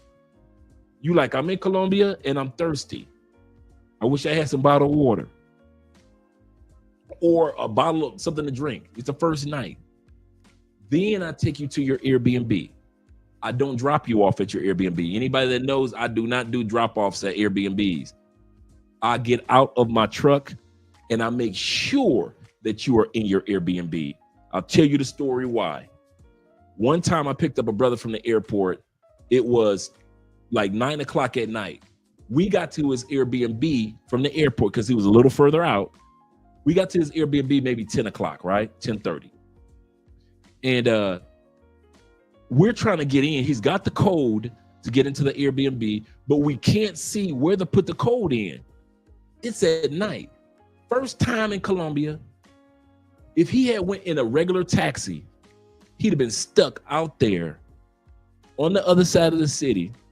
He wasn't in a bad area, nice area, but it's your first time in the country. And the code wasn't, we didn't know where to put the code in. So we called the hostess. She was asleep, but she was nice. She explained to us, it's right there by the door. We're like, ma'am, there is nothing by this door. So we sat there and we were like, wait a minute. Dude, she says by the doorknob. We're looking at the doorknob like, girl, there is nothing by this door. Okay, now it's like 11:15, 11:30. We've been standing out in front of this Airbnb for an hour. We've been talking back and forth to the hostess. Like I said, real nice lady. Something told me, dude, let's say that this is the doorknob, right? She had a ring around, it was a black ring. It's nighttime, a black ring around the doorknob. Man, something told me, Andre, push that ring around the doorknob. I pushed the ring around the doorknob. All these numbers lit up. We've been standing out there for an hour trying to get this Airbnb and get him in. Finally got the code put in and got him up to his Airbnb, helped him with his baggage, and you good? All right, I'll see you tomorrow. 3 months later, another brother come. Different part of the city. He's got his code. He doesn't know where to put the code in. I felt like a superhero. Don't worry about it, brother. I got you. I recognize from the last Airbnb, the same security. I pushed the doorknob, I pushed the ring, and all the numbers lit up. I'm standing there like this. Go ahead, young man, put your code in. I always make sure you guys are in your Airbnb for 2 reasons. First, I want to make sure you get all your stuff up into your Airbnb. Secondly, I want to see the inside your Airbnb because they've got so many nice Airbnbs throughout the city. I get the information from you guys for the next man that's coming. See, it's one thing for you to have a nice Airbnb and don't nobody else know about it. And so I purposely want to see your spot. Hey, this is nice, man. How much you pay for this? Oh, what? Oh, cool, dude. Hey, do me a favor. On WhatsApp, send me that Airbnb information. So I've got Airbnbs, man, 10, 15, 20 Airbnbs that brothers have sent me that are really nice. And then when it's time for you to head back, that's when I come pick you up. I don't care if it's day or night. I've picked up brothers at 4 o'clock in the morning to take them to the airport. So don't stress on that part. The one thing that we do say is this. I want to let you guys know this. There is a, let me plug my phone up. Am I 2%? Oh yeah, I'm 2%. Okay. Here's the agenda. The Petronio Alvarez Festival starts on Wednesday, like the 14th, 15th. Doesn't end till the 19th, that Sunday. Actually, that Monday. But usually guys leave out on Sunday night. I usually don't go to the one on Sunday anyway. It's 100,000 people dude, a lot of you guys do go. Since I live here, been there, done that, I usually don't go on Sunday. Usually I go on Wednesday, Friday, Saturday, right? That's already packed enough because it's free concerts. But Sunday, the main concert, that's 100,000 people at the concert. That's not including all the people at the fashion show, at the rap event, the people that's walking around. We're just talking about the concert itself. So on Sunday, if you fly out on Sunday, I can fly you out because I ain't going to it anyway. So if you say, you know, Andre, I can't stay for the concert on that day. I could be here for Friday. I could be here for Saturday, but I can't, you know, I got to fly out on Saturday. I got to fly out on Sunday. I got your back. So all you guys that are flying out on Sunday, the 18th, or you're flying on Monday, the 19th, I got your back. Flights in. We're going to be going over this again over the next couple of months. Flights that are coming in. We have something here in Colombia called picky placa, meaning pick the license plate, right? Meaning that you have from 6 a.m. to 6 p.m., if you own a car, you have to park it. Our day now, they change the day every 6 months. This is very important, guys. Our day now, some of you guys that I come pick up from the airport, our day is on Friday, so I can't pick you up on a Friday. I have to park the truck 6 a.m. to 6 p.m. on Friday. After 6 p.m., we can hang out. But 6 a.m., you know, between 6 a.m. and 6 p.m., by law, I have to park the truck. Or if I get caught out there, you get a major ticket, like $350 USD. It switches every 6 months. The next day, they skip the weekend. So our next day for Picky Placa is Mondays from July 1st to January 1st. So I can't pick you up from the airport, guys, on a Monday. So the other taxis are out there and everything, no problem. But I can't do it because of 6 a.m. to 6 p.m. on a Monday. So if you're coming in for the event, me personally, if I was flying in for the Petronio Alvarez Festival, I kid you not, I'm not coming on Wednesday. That's another thing. The day of the event, I'm not going to the airport picking up dudes. I did that last year. Man, it was a mess. It was a mess. It was like 2 or 3 dudes coming on that Wednesday, the day of the event, and I got 35 dudes waiting for me in Chip Chape, waiting for me and Andrea. Actually, Andrea was there with you dudes. I told myself, not again. Not again. Lesson learned. Because the year before, it was only like 10 of us, right? So it was cool. So on that Monday, I can't pick you up. On that Wednesday or Wednesday or Friday or Saturday, I ain't picking you up. Because it's just too much of a havoc of trying to be with you guys that are already here and then run into the airport to pick up somebody because they decided that they didn't want to come. So if it were me, I would be here on that Tuesday, the day before the festival, or that Sunday, because Tuesday, the airport coming into Cali, which is not that stuffed that often, is going to be so chaotic on that Tuesday before that you'd be better off coming on Sunday when it's not that many people coming in. Most flights are going out of Colombia on Sunday. You're coming into Colombia on a Sunday. So if it were me personally, I kid you not, for the Petronio Alvarez Festival, I would be here on Sunday so I can have a relaxing Sunday to enjoy myself and even go hanging out on the Sunday night. Monday, I'm good because Drake can't pick us up anyway. Tuesday, all the people from around the world are going to be coming in, so I ain't got to deal with that chaos. Wednesday, the festival starts. And Tuesday is the day where all of us hang out at Rico Richie anyway. That's our Tuesday. Tuesday, we're down the street from Gringo Tuesdays, And we all hang out on Tuesdays anyway at the bar. So it's gonna be a bunch of us at the sports bar on Tuesday anyway. So if it were me coming into Colombia for the Petronio Festival, I would either come Monday. I would either come Sunday, or I would either come Tuesday. Now, if you came Monday and you just caught a regular taxi, that's cool.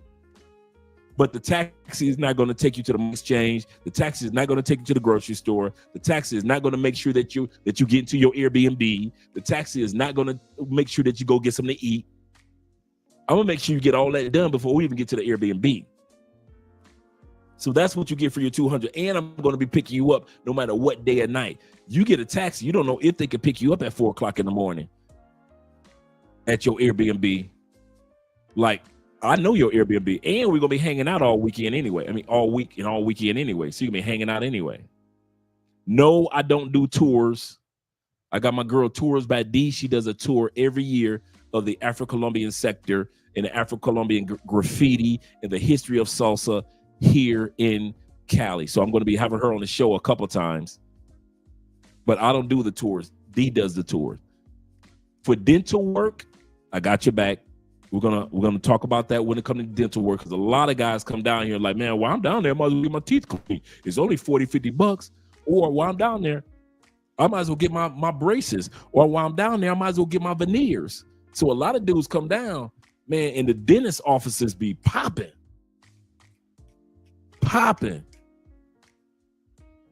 So if you need a ride to the dentist office on a particular day, hey Dre, I came here on Sunday.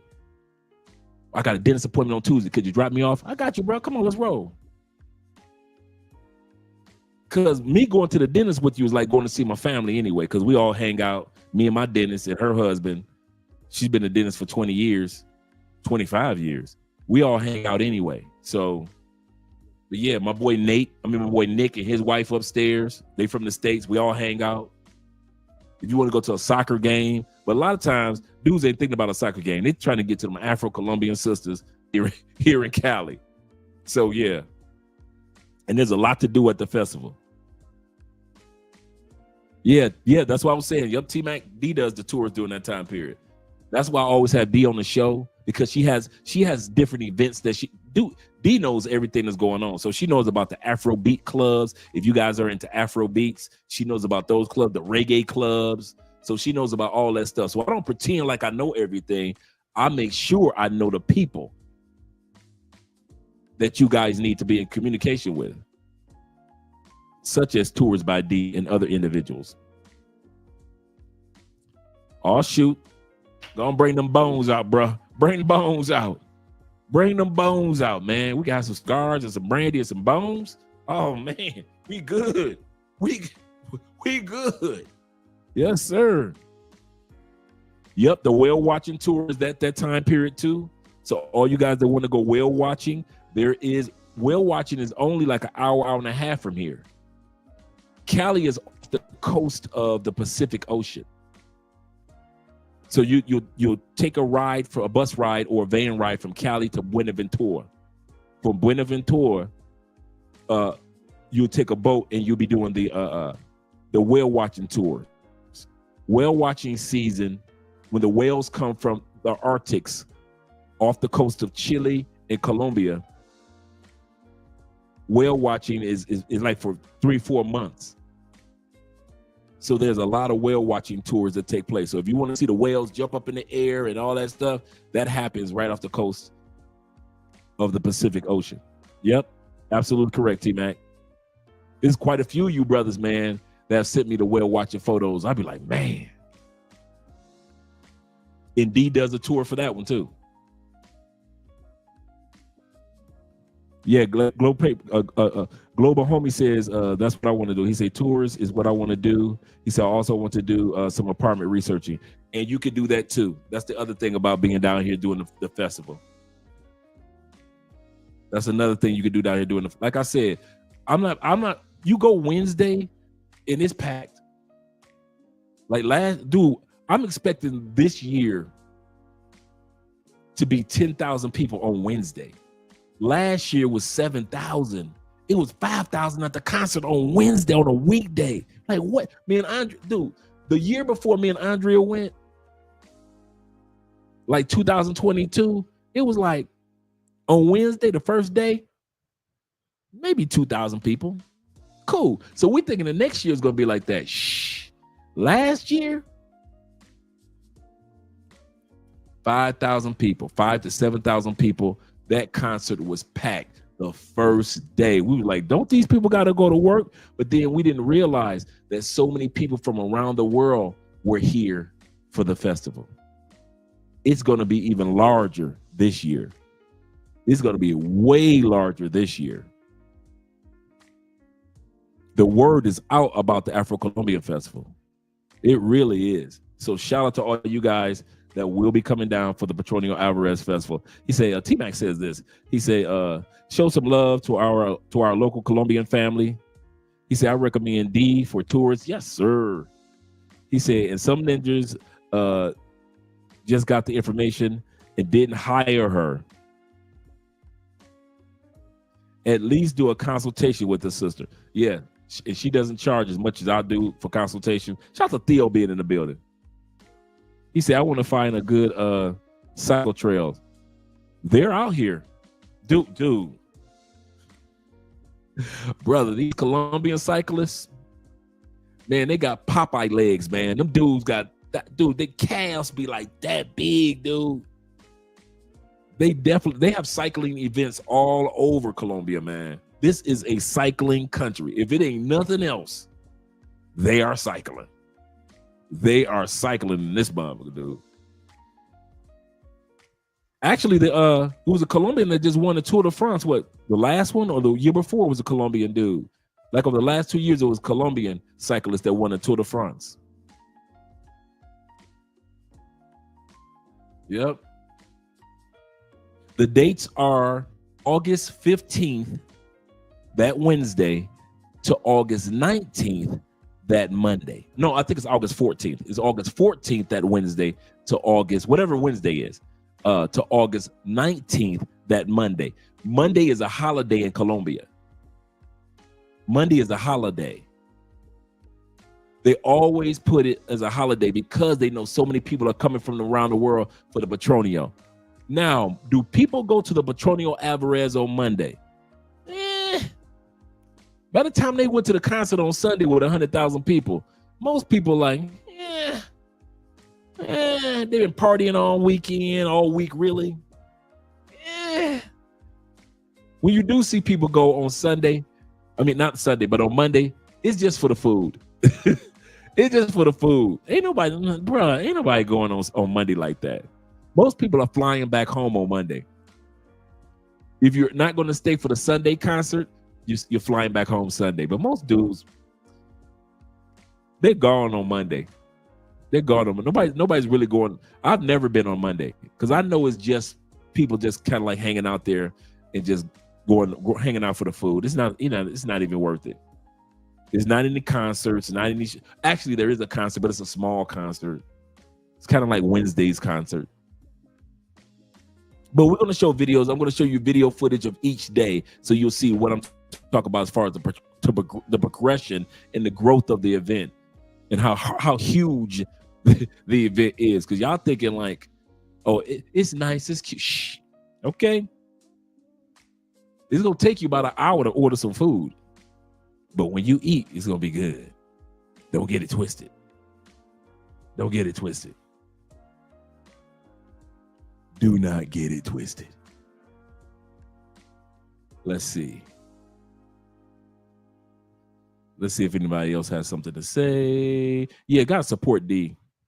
D good people, man. D is a sister. The sister that we're talking about is a Tours by D. You can look her up on Instagram if you want to. Tour is one word. Tours by D, 2 E's. This sister was born in Colombia. Her and her dad moved to the States till she was 12 years old. So she's straight Houston. Straight English is just as good as ours. Then they moved back to Colombia. And so she's fully 100% stateside and 1% Colombian. And I'm telling you, if I don't know it, D knows it. D know what everything is. Dude, all the little vices that y'all got that Andre can't introduce y'all to, Don't worry, D can do that. She knows to all the connections to everything. She knows some of everybody in Medellin, in Barranquilla, and you better catch D while you can. Because you know what D is starting to do? And T-Mac can attest to that. D is starting to do tours with Black sisters coming from the States. So she'll spend a lot of, used to be just touring with brothers, but now a lot of sisters are coming from the States. D making their sisters money too. So D says, I got a tour going on at 2 o'clock on Wednesday. Be ready to set that up. Tours by D. And for some of you guys that are in the WhatsApp groups already with us, I'm going to be dropping her information, her phone number and everything for you guys to reach out to her anyway. So I'll have our dentist information. I'll have the medical tourism. My girl, Pilar, like Andrea said, Pilar. And this woman is the #1 medical tourist provider in Colombia. She lives in Cali. So if you're trying to get an MRI while you're down here, if you're trying to get something, if you got something going on with your body and you like, man, well, I'm in Colombia, I might as well get this checked out because I can't afford to get it checked out in the States, but let me get this I got the woman for you, bruh. I got the woman for you. She will hook you up. She been hooking brothers up for the longest. If you're down here in Colombia and you need to get your yellow fever shot for Brazil, she's the woman that you need to hook up with. In Colombia, there has been 2 yellow fever deaths just recently. It's not an outbreak or nothing like that. But people had went to the Amazon jungle because there's a tour for Amazon jungle, came back, had yellow fever, they passed on. Right now in Colombia, and T-Mac can attest to this, everybody and their mama getting a yellow fever shot now. In the States, a yellow fever shot is $300 to $400 just for your yellow fever shot for Brazil. Yeah, you got to, if you're from the States, you got to have a yellow fever shot. If you're from anywhere, I believe, to get in Brazil, if you're not mistaken, you got to have a yellow fever shot. Correct me if I'm wrong, gentlemen. Here in Colombia, I've taken a couple of brothers get their yellow fever shot, $30. From $300 to $400 in the States, here in Colombia, $30. Right in Chippy Choppy Mall.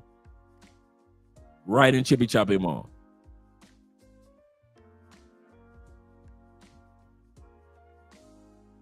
So, guys, and there's a couple of spots around here, actually. So, guys, if you want your yellow fever shot, you can get that too. He said only Colombian cyclist to win the Tour de France was 2019. Oh, that's what it was, 2019. Thanks, brother. He won in 2019, becoming the first Latin American rider to do so, and the youngest winner since, I didn't know that about the youngest winner, since 1904. I did not know that. Man, these Colombians do on their bikes up and down these mountains, and it'd be like 60 of them, dog. It don't be like just one dude. It'd be like, man, and they got police escort and everything, dude. It's crazy, dude, man. They ageless.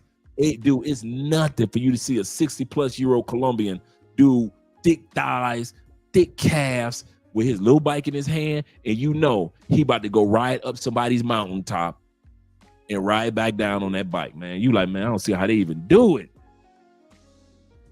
But they do it. Oh, yeah. And they have the mega concert. So they have the Petronio events and the Petronio concerts, but then they have the other concert, the other salsa concert. You're absolutely correct. Because me and Andre did that a couple years ago. And we saw Mark Anthony and we saw Victor Manuel that year. And those concerts go on. Those concerts, that Mark Anthony concert, Man, Mark Anthony don't come out on stage till like, come on, T-Mac. Mark Anthony don't come out on stage till 1 o'clock in the morning.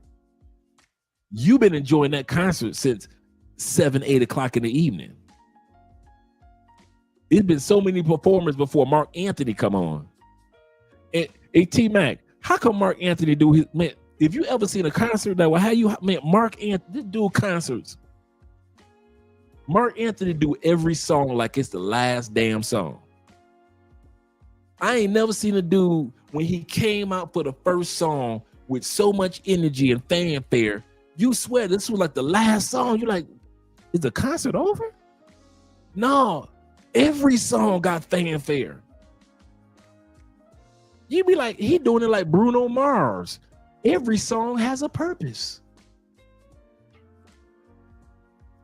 14th to the 18th. Thank you very much, big brother. 14th to the 18th. Yeah, D is funny. Yes, she is. Yes, she is. He said we crossed the streets in Lato. Yeah. D stopped traffic so that we could cross. Yep, that's D. Shout out to my man Dion in the building. Dion says, what's her link? Let me pull up D's on IG real quick.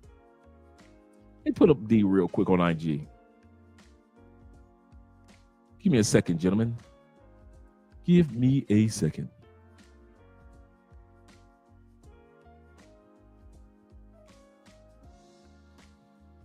Here we go.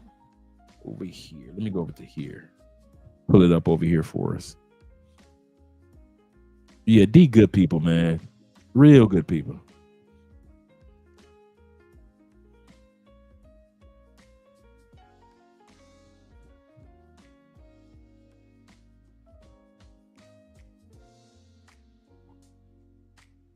Let's see. It's taking a few minutes for everything to pull up. But I'm opening up my IG right now.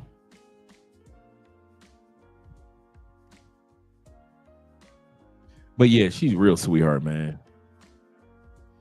Cool sister. They don't come no cooler than her. He said, Andre, I just want to let you know, want to say, he said, I appreciate the debate that you did a while back. Great information about leadership. Oh yeah, that was fun. That was fun. Theo says, he said, I didn't need a yellow fever shot in Brazil. He said, I did need a COVID shot. Oh, I didn't know that. I did not know that, brethren. Let me see if I can pull up my girl D.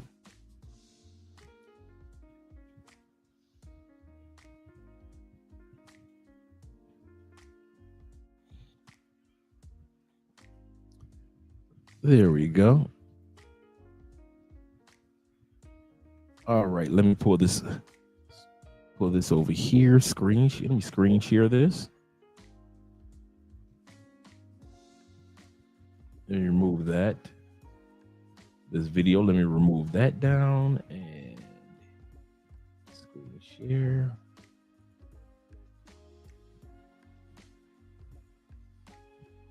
There we go.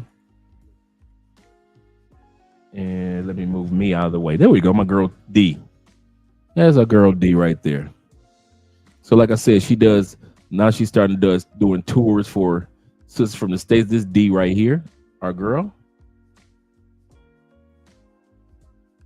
Of course. She does city tours. That's not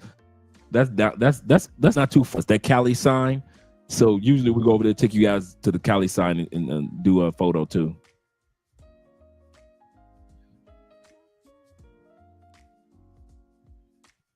I don't know why everything is freezing on me today. But that's D once again.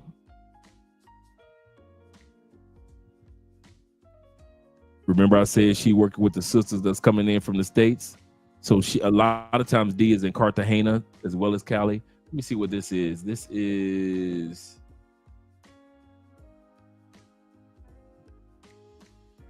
the Afro-Colombian Heritage. Black students from the Black students from the United States. Okay, that's what D was working with. The kids.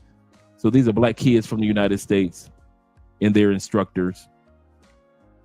coming in from one of the HBCUs in North Carolina.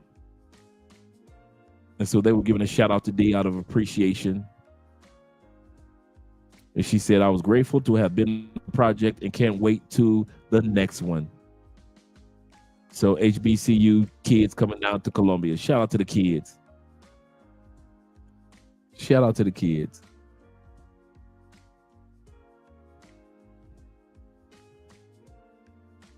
This is 2023.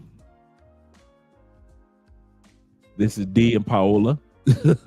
Shout out to girl Paola. I wonder if, I need to hit up Paola, see if she's coming down for the festival.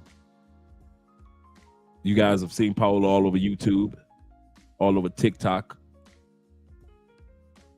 So she'll be down here. She'll be here. I'm going to ask Paola if she's going to be here. And then D, this is a Medellin.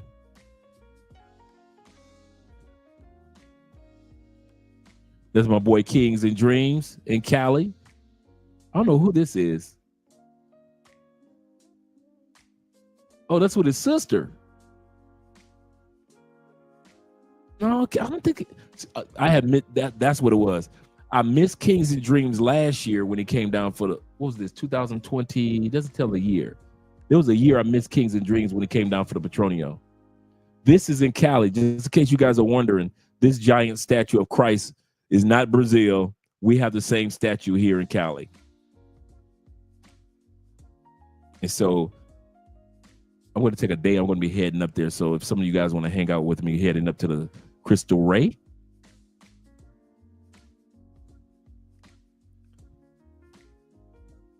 And she also teaches Spanish as well. So D also teaches Spanish. Like I said, she's always doing an interview on somebody's YouTube channel. Always. And she's talking on this one. She's talking about the Petronio. Let me see if we can get some audio for this one.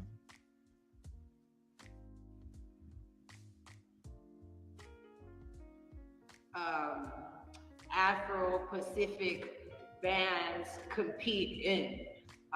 We have the violines caucanos, which is cauca violins. You have the freestyle category. You have the marimba category, which is the marimba is a wooden xylophone, and the wood to make the notes for the xylophone is only gathered on the Pacific coast. No.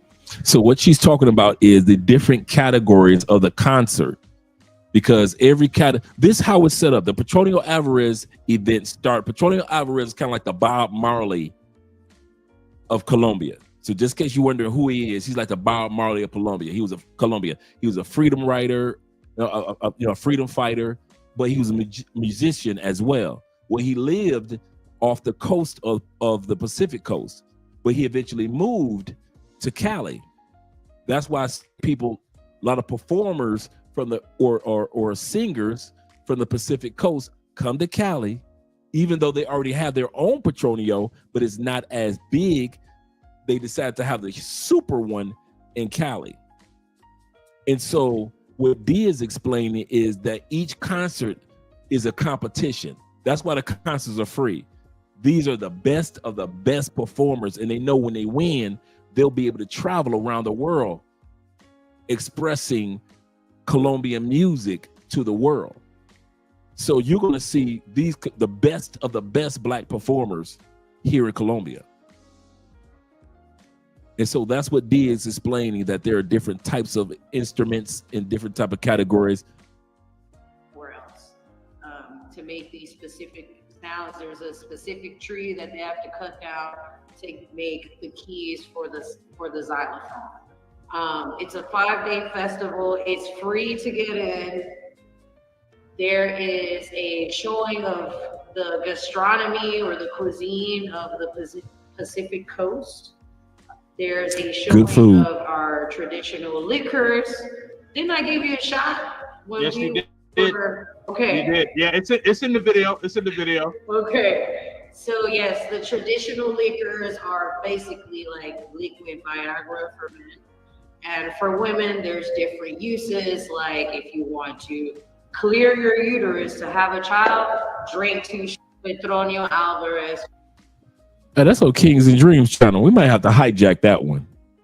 We might have to hijack that one in the next couple of weeks and show that full video, that full interview from Kings and Dreams channel. Shout out to Kings and Dreams. These are some kids, because I think these are family members, because grateful to my soul. Happy birthday to some of the kids. Dee doesn't have any children, but they're celebrating her birthday with her family members. All right, getting ready for the birthday party.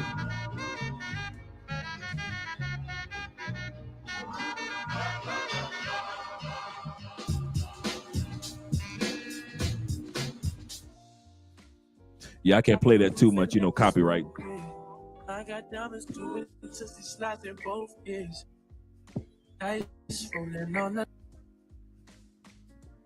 This is in Cali. She was at a workshop. And like I said, Dee work with the sisters from the States. She always does tours with the sisters coming. Me? No. You'll never see me. No. No.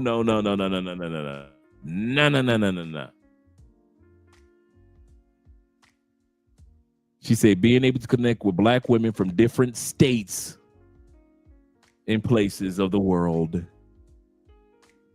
That's why always the sisters and all you dudes that want to be around the sisters, I send you over to D. You can hang out right on over there.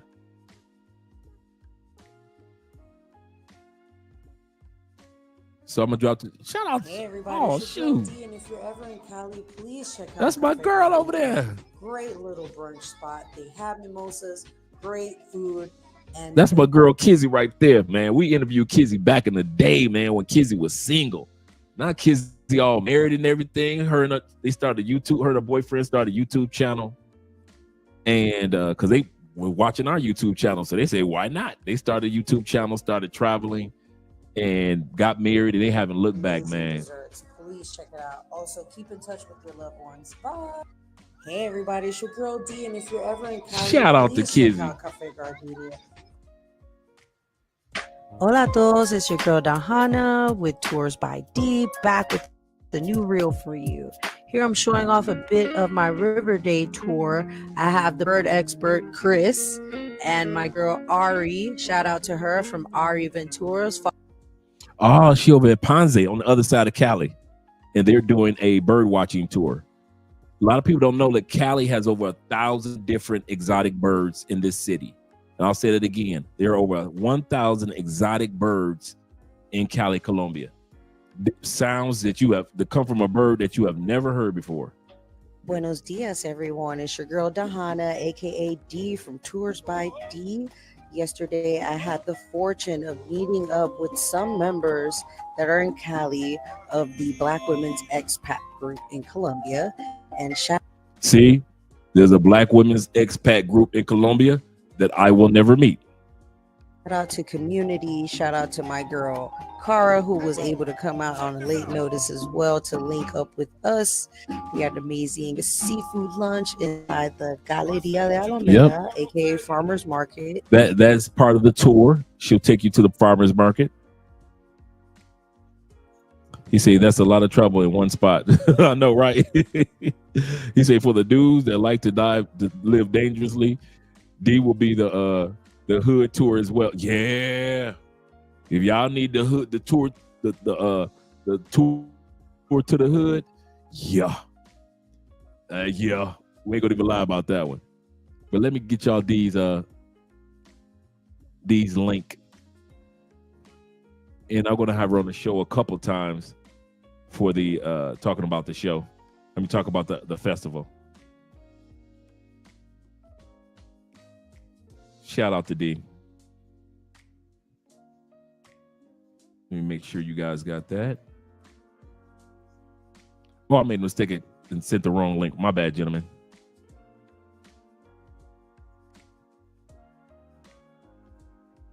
My bad.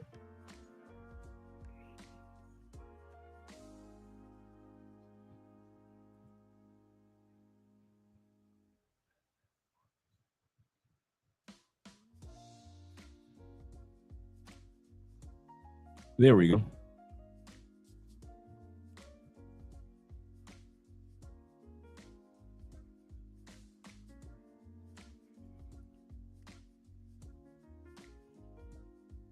So yeah, that's our girl D. Shout out to Tours by D. And she always gets some great tours. She's a sweetheart. You know how when I tell you guys, man, when I mention to you guys, you got to have some women in Colombia in your arsenal that are just friends. That's what D is like. That's who D is like. And yes, she got a dude. Yeah, she got a man. But she can hook y'all up. If you're single and you're looking for somebody, she might be able to introduce you to somebody. Yeah, she's really from Buenaventura. Buenaventura. Boom, boom, boom, boom, boom.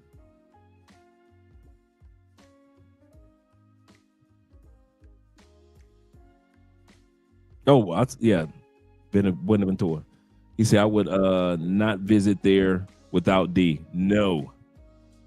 Because she's from there, she knows where to go and where not to go. She representing the Cali jersey. Yes, sir. She got the right one on. America de Cali. She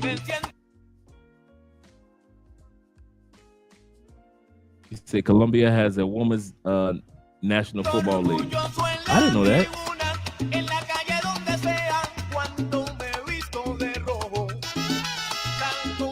That's the soccer stadium. Okay, well, let me stop the music. You know, I copyright everything. Yep.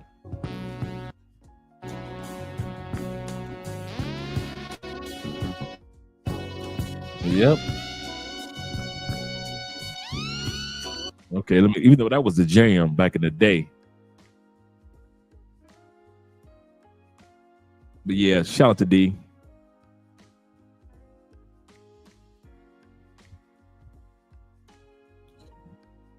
This is the one dessert that Andrea loves. This fruit.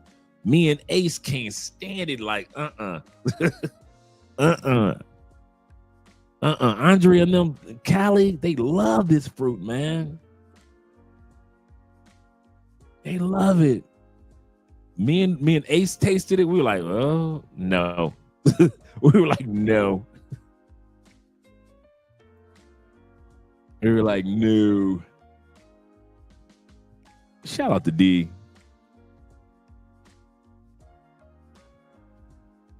That's over by the museum. That's on our side of the city too, on the west side.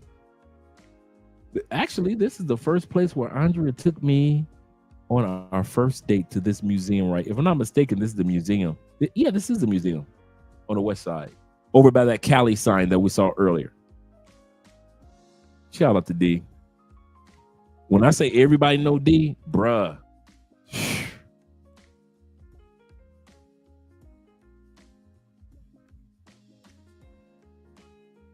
This looked like D was a short. That's Cali downtown, central area. I remember some African brothers did a YouTube video down here. They said Cali, Colombia has a castle. The funniest thing, man, they really thought it was a castle, and they were doing a YouTube video. They were like, Cali, Colombia has a castle. Like, no, that's a church, dude. That's the central church downtown. You know.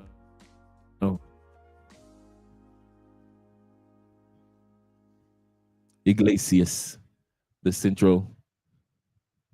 If you're driving, if you're looking for your taxi driver to take you, you just ask them where to go to that Blanco. Iglesias. Iglesias is Espanol for church. The Blanco, the white church. The Blanco Iglesias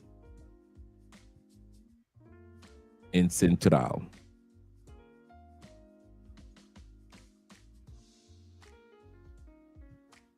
Yeah.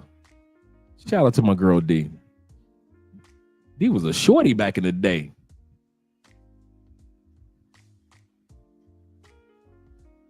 Oh, this was 2021. D was in her man. D look young. D was in her 30s at this time period. Whew, I ain't mad at you, girl. I ain't mad at you, little sis. All right. Just want to make sure you guys got that information. Once again, reach out to D. Tell her Andrea from Love Crossing Borders. And some of you guys that are already with me on WhatsApp, I'm when they putting all this stuff in the WhatsApp groups anyway. I talk to D all the time. Me and Andre talk to her all the time. You know what? I need to have D on the show anyway. Sitting right here. I need to have her on the show. That's what I'm going to do. That's what I'm going to do. That is what I am going to do. I have yet to have D in the studio.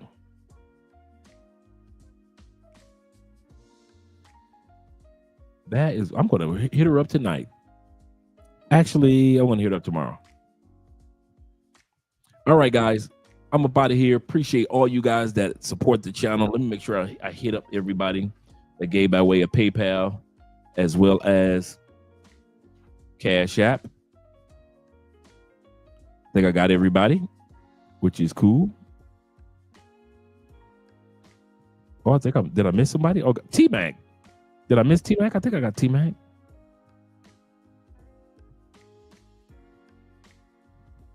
With the $10 love, shout out to you, brother. I think I got everybody. Shout out to Obadiah. Obijah. My bad, brother. I've just messed up your name with the $5 love. I mean, Aiken with the $5 love and T-Mac with the $10 love. Shout out to you guys, man. As well as Blade Brother with the $5. Appreciate you, gentlemen. More than you realize. Yes, sir. Don't forget to purchase your copy of the book anywhere is possible. Anywhere is possible. Don't forget to get your copy of the book, as well as your copy of the book, 44 Laws of Travel. Don't forget to get those copies of that book. And support by getting a trio of Stop Making Excuses. Stop Making Excuses. Just yep. Great book. Great book. So you can get the whole set. And I'll have some here when you guys come for the Petronio. I'll have some here for you guys to purchase and to sign, whether you want to buy something for yourself or you want to take it for a loved one. So shout out to all you guys. But starting tomorrow, Andre and I, starting this Friday, Andre and I, throughout the next few months, we'll be giving you all type of information on the Petronio Alvarez Festival in the groups that are down here. Yes, sir. Thank you very much. Yeah, I noticed that, T-Mac. Shout out to you, brother. I appreciate that, man. Good night, everyone. Let's do these outros. You know how we do. Gotta have some cowgirls before the night ends. Give you something to sleep on. Gotta have the cowgirls.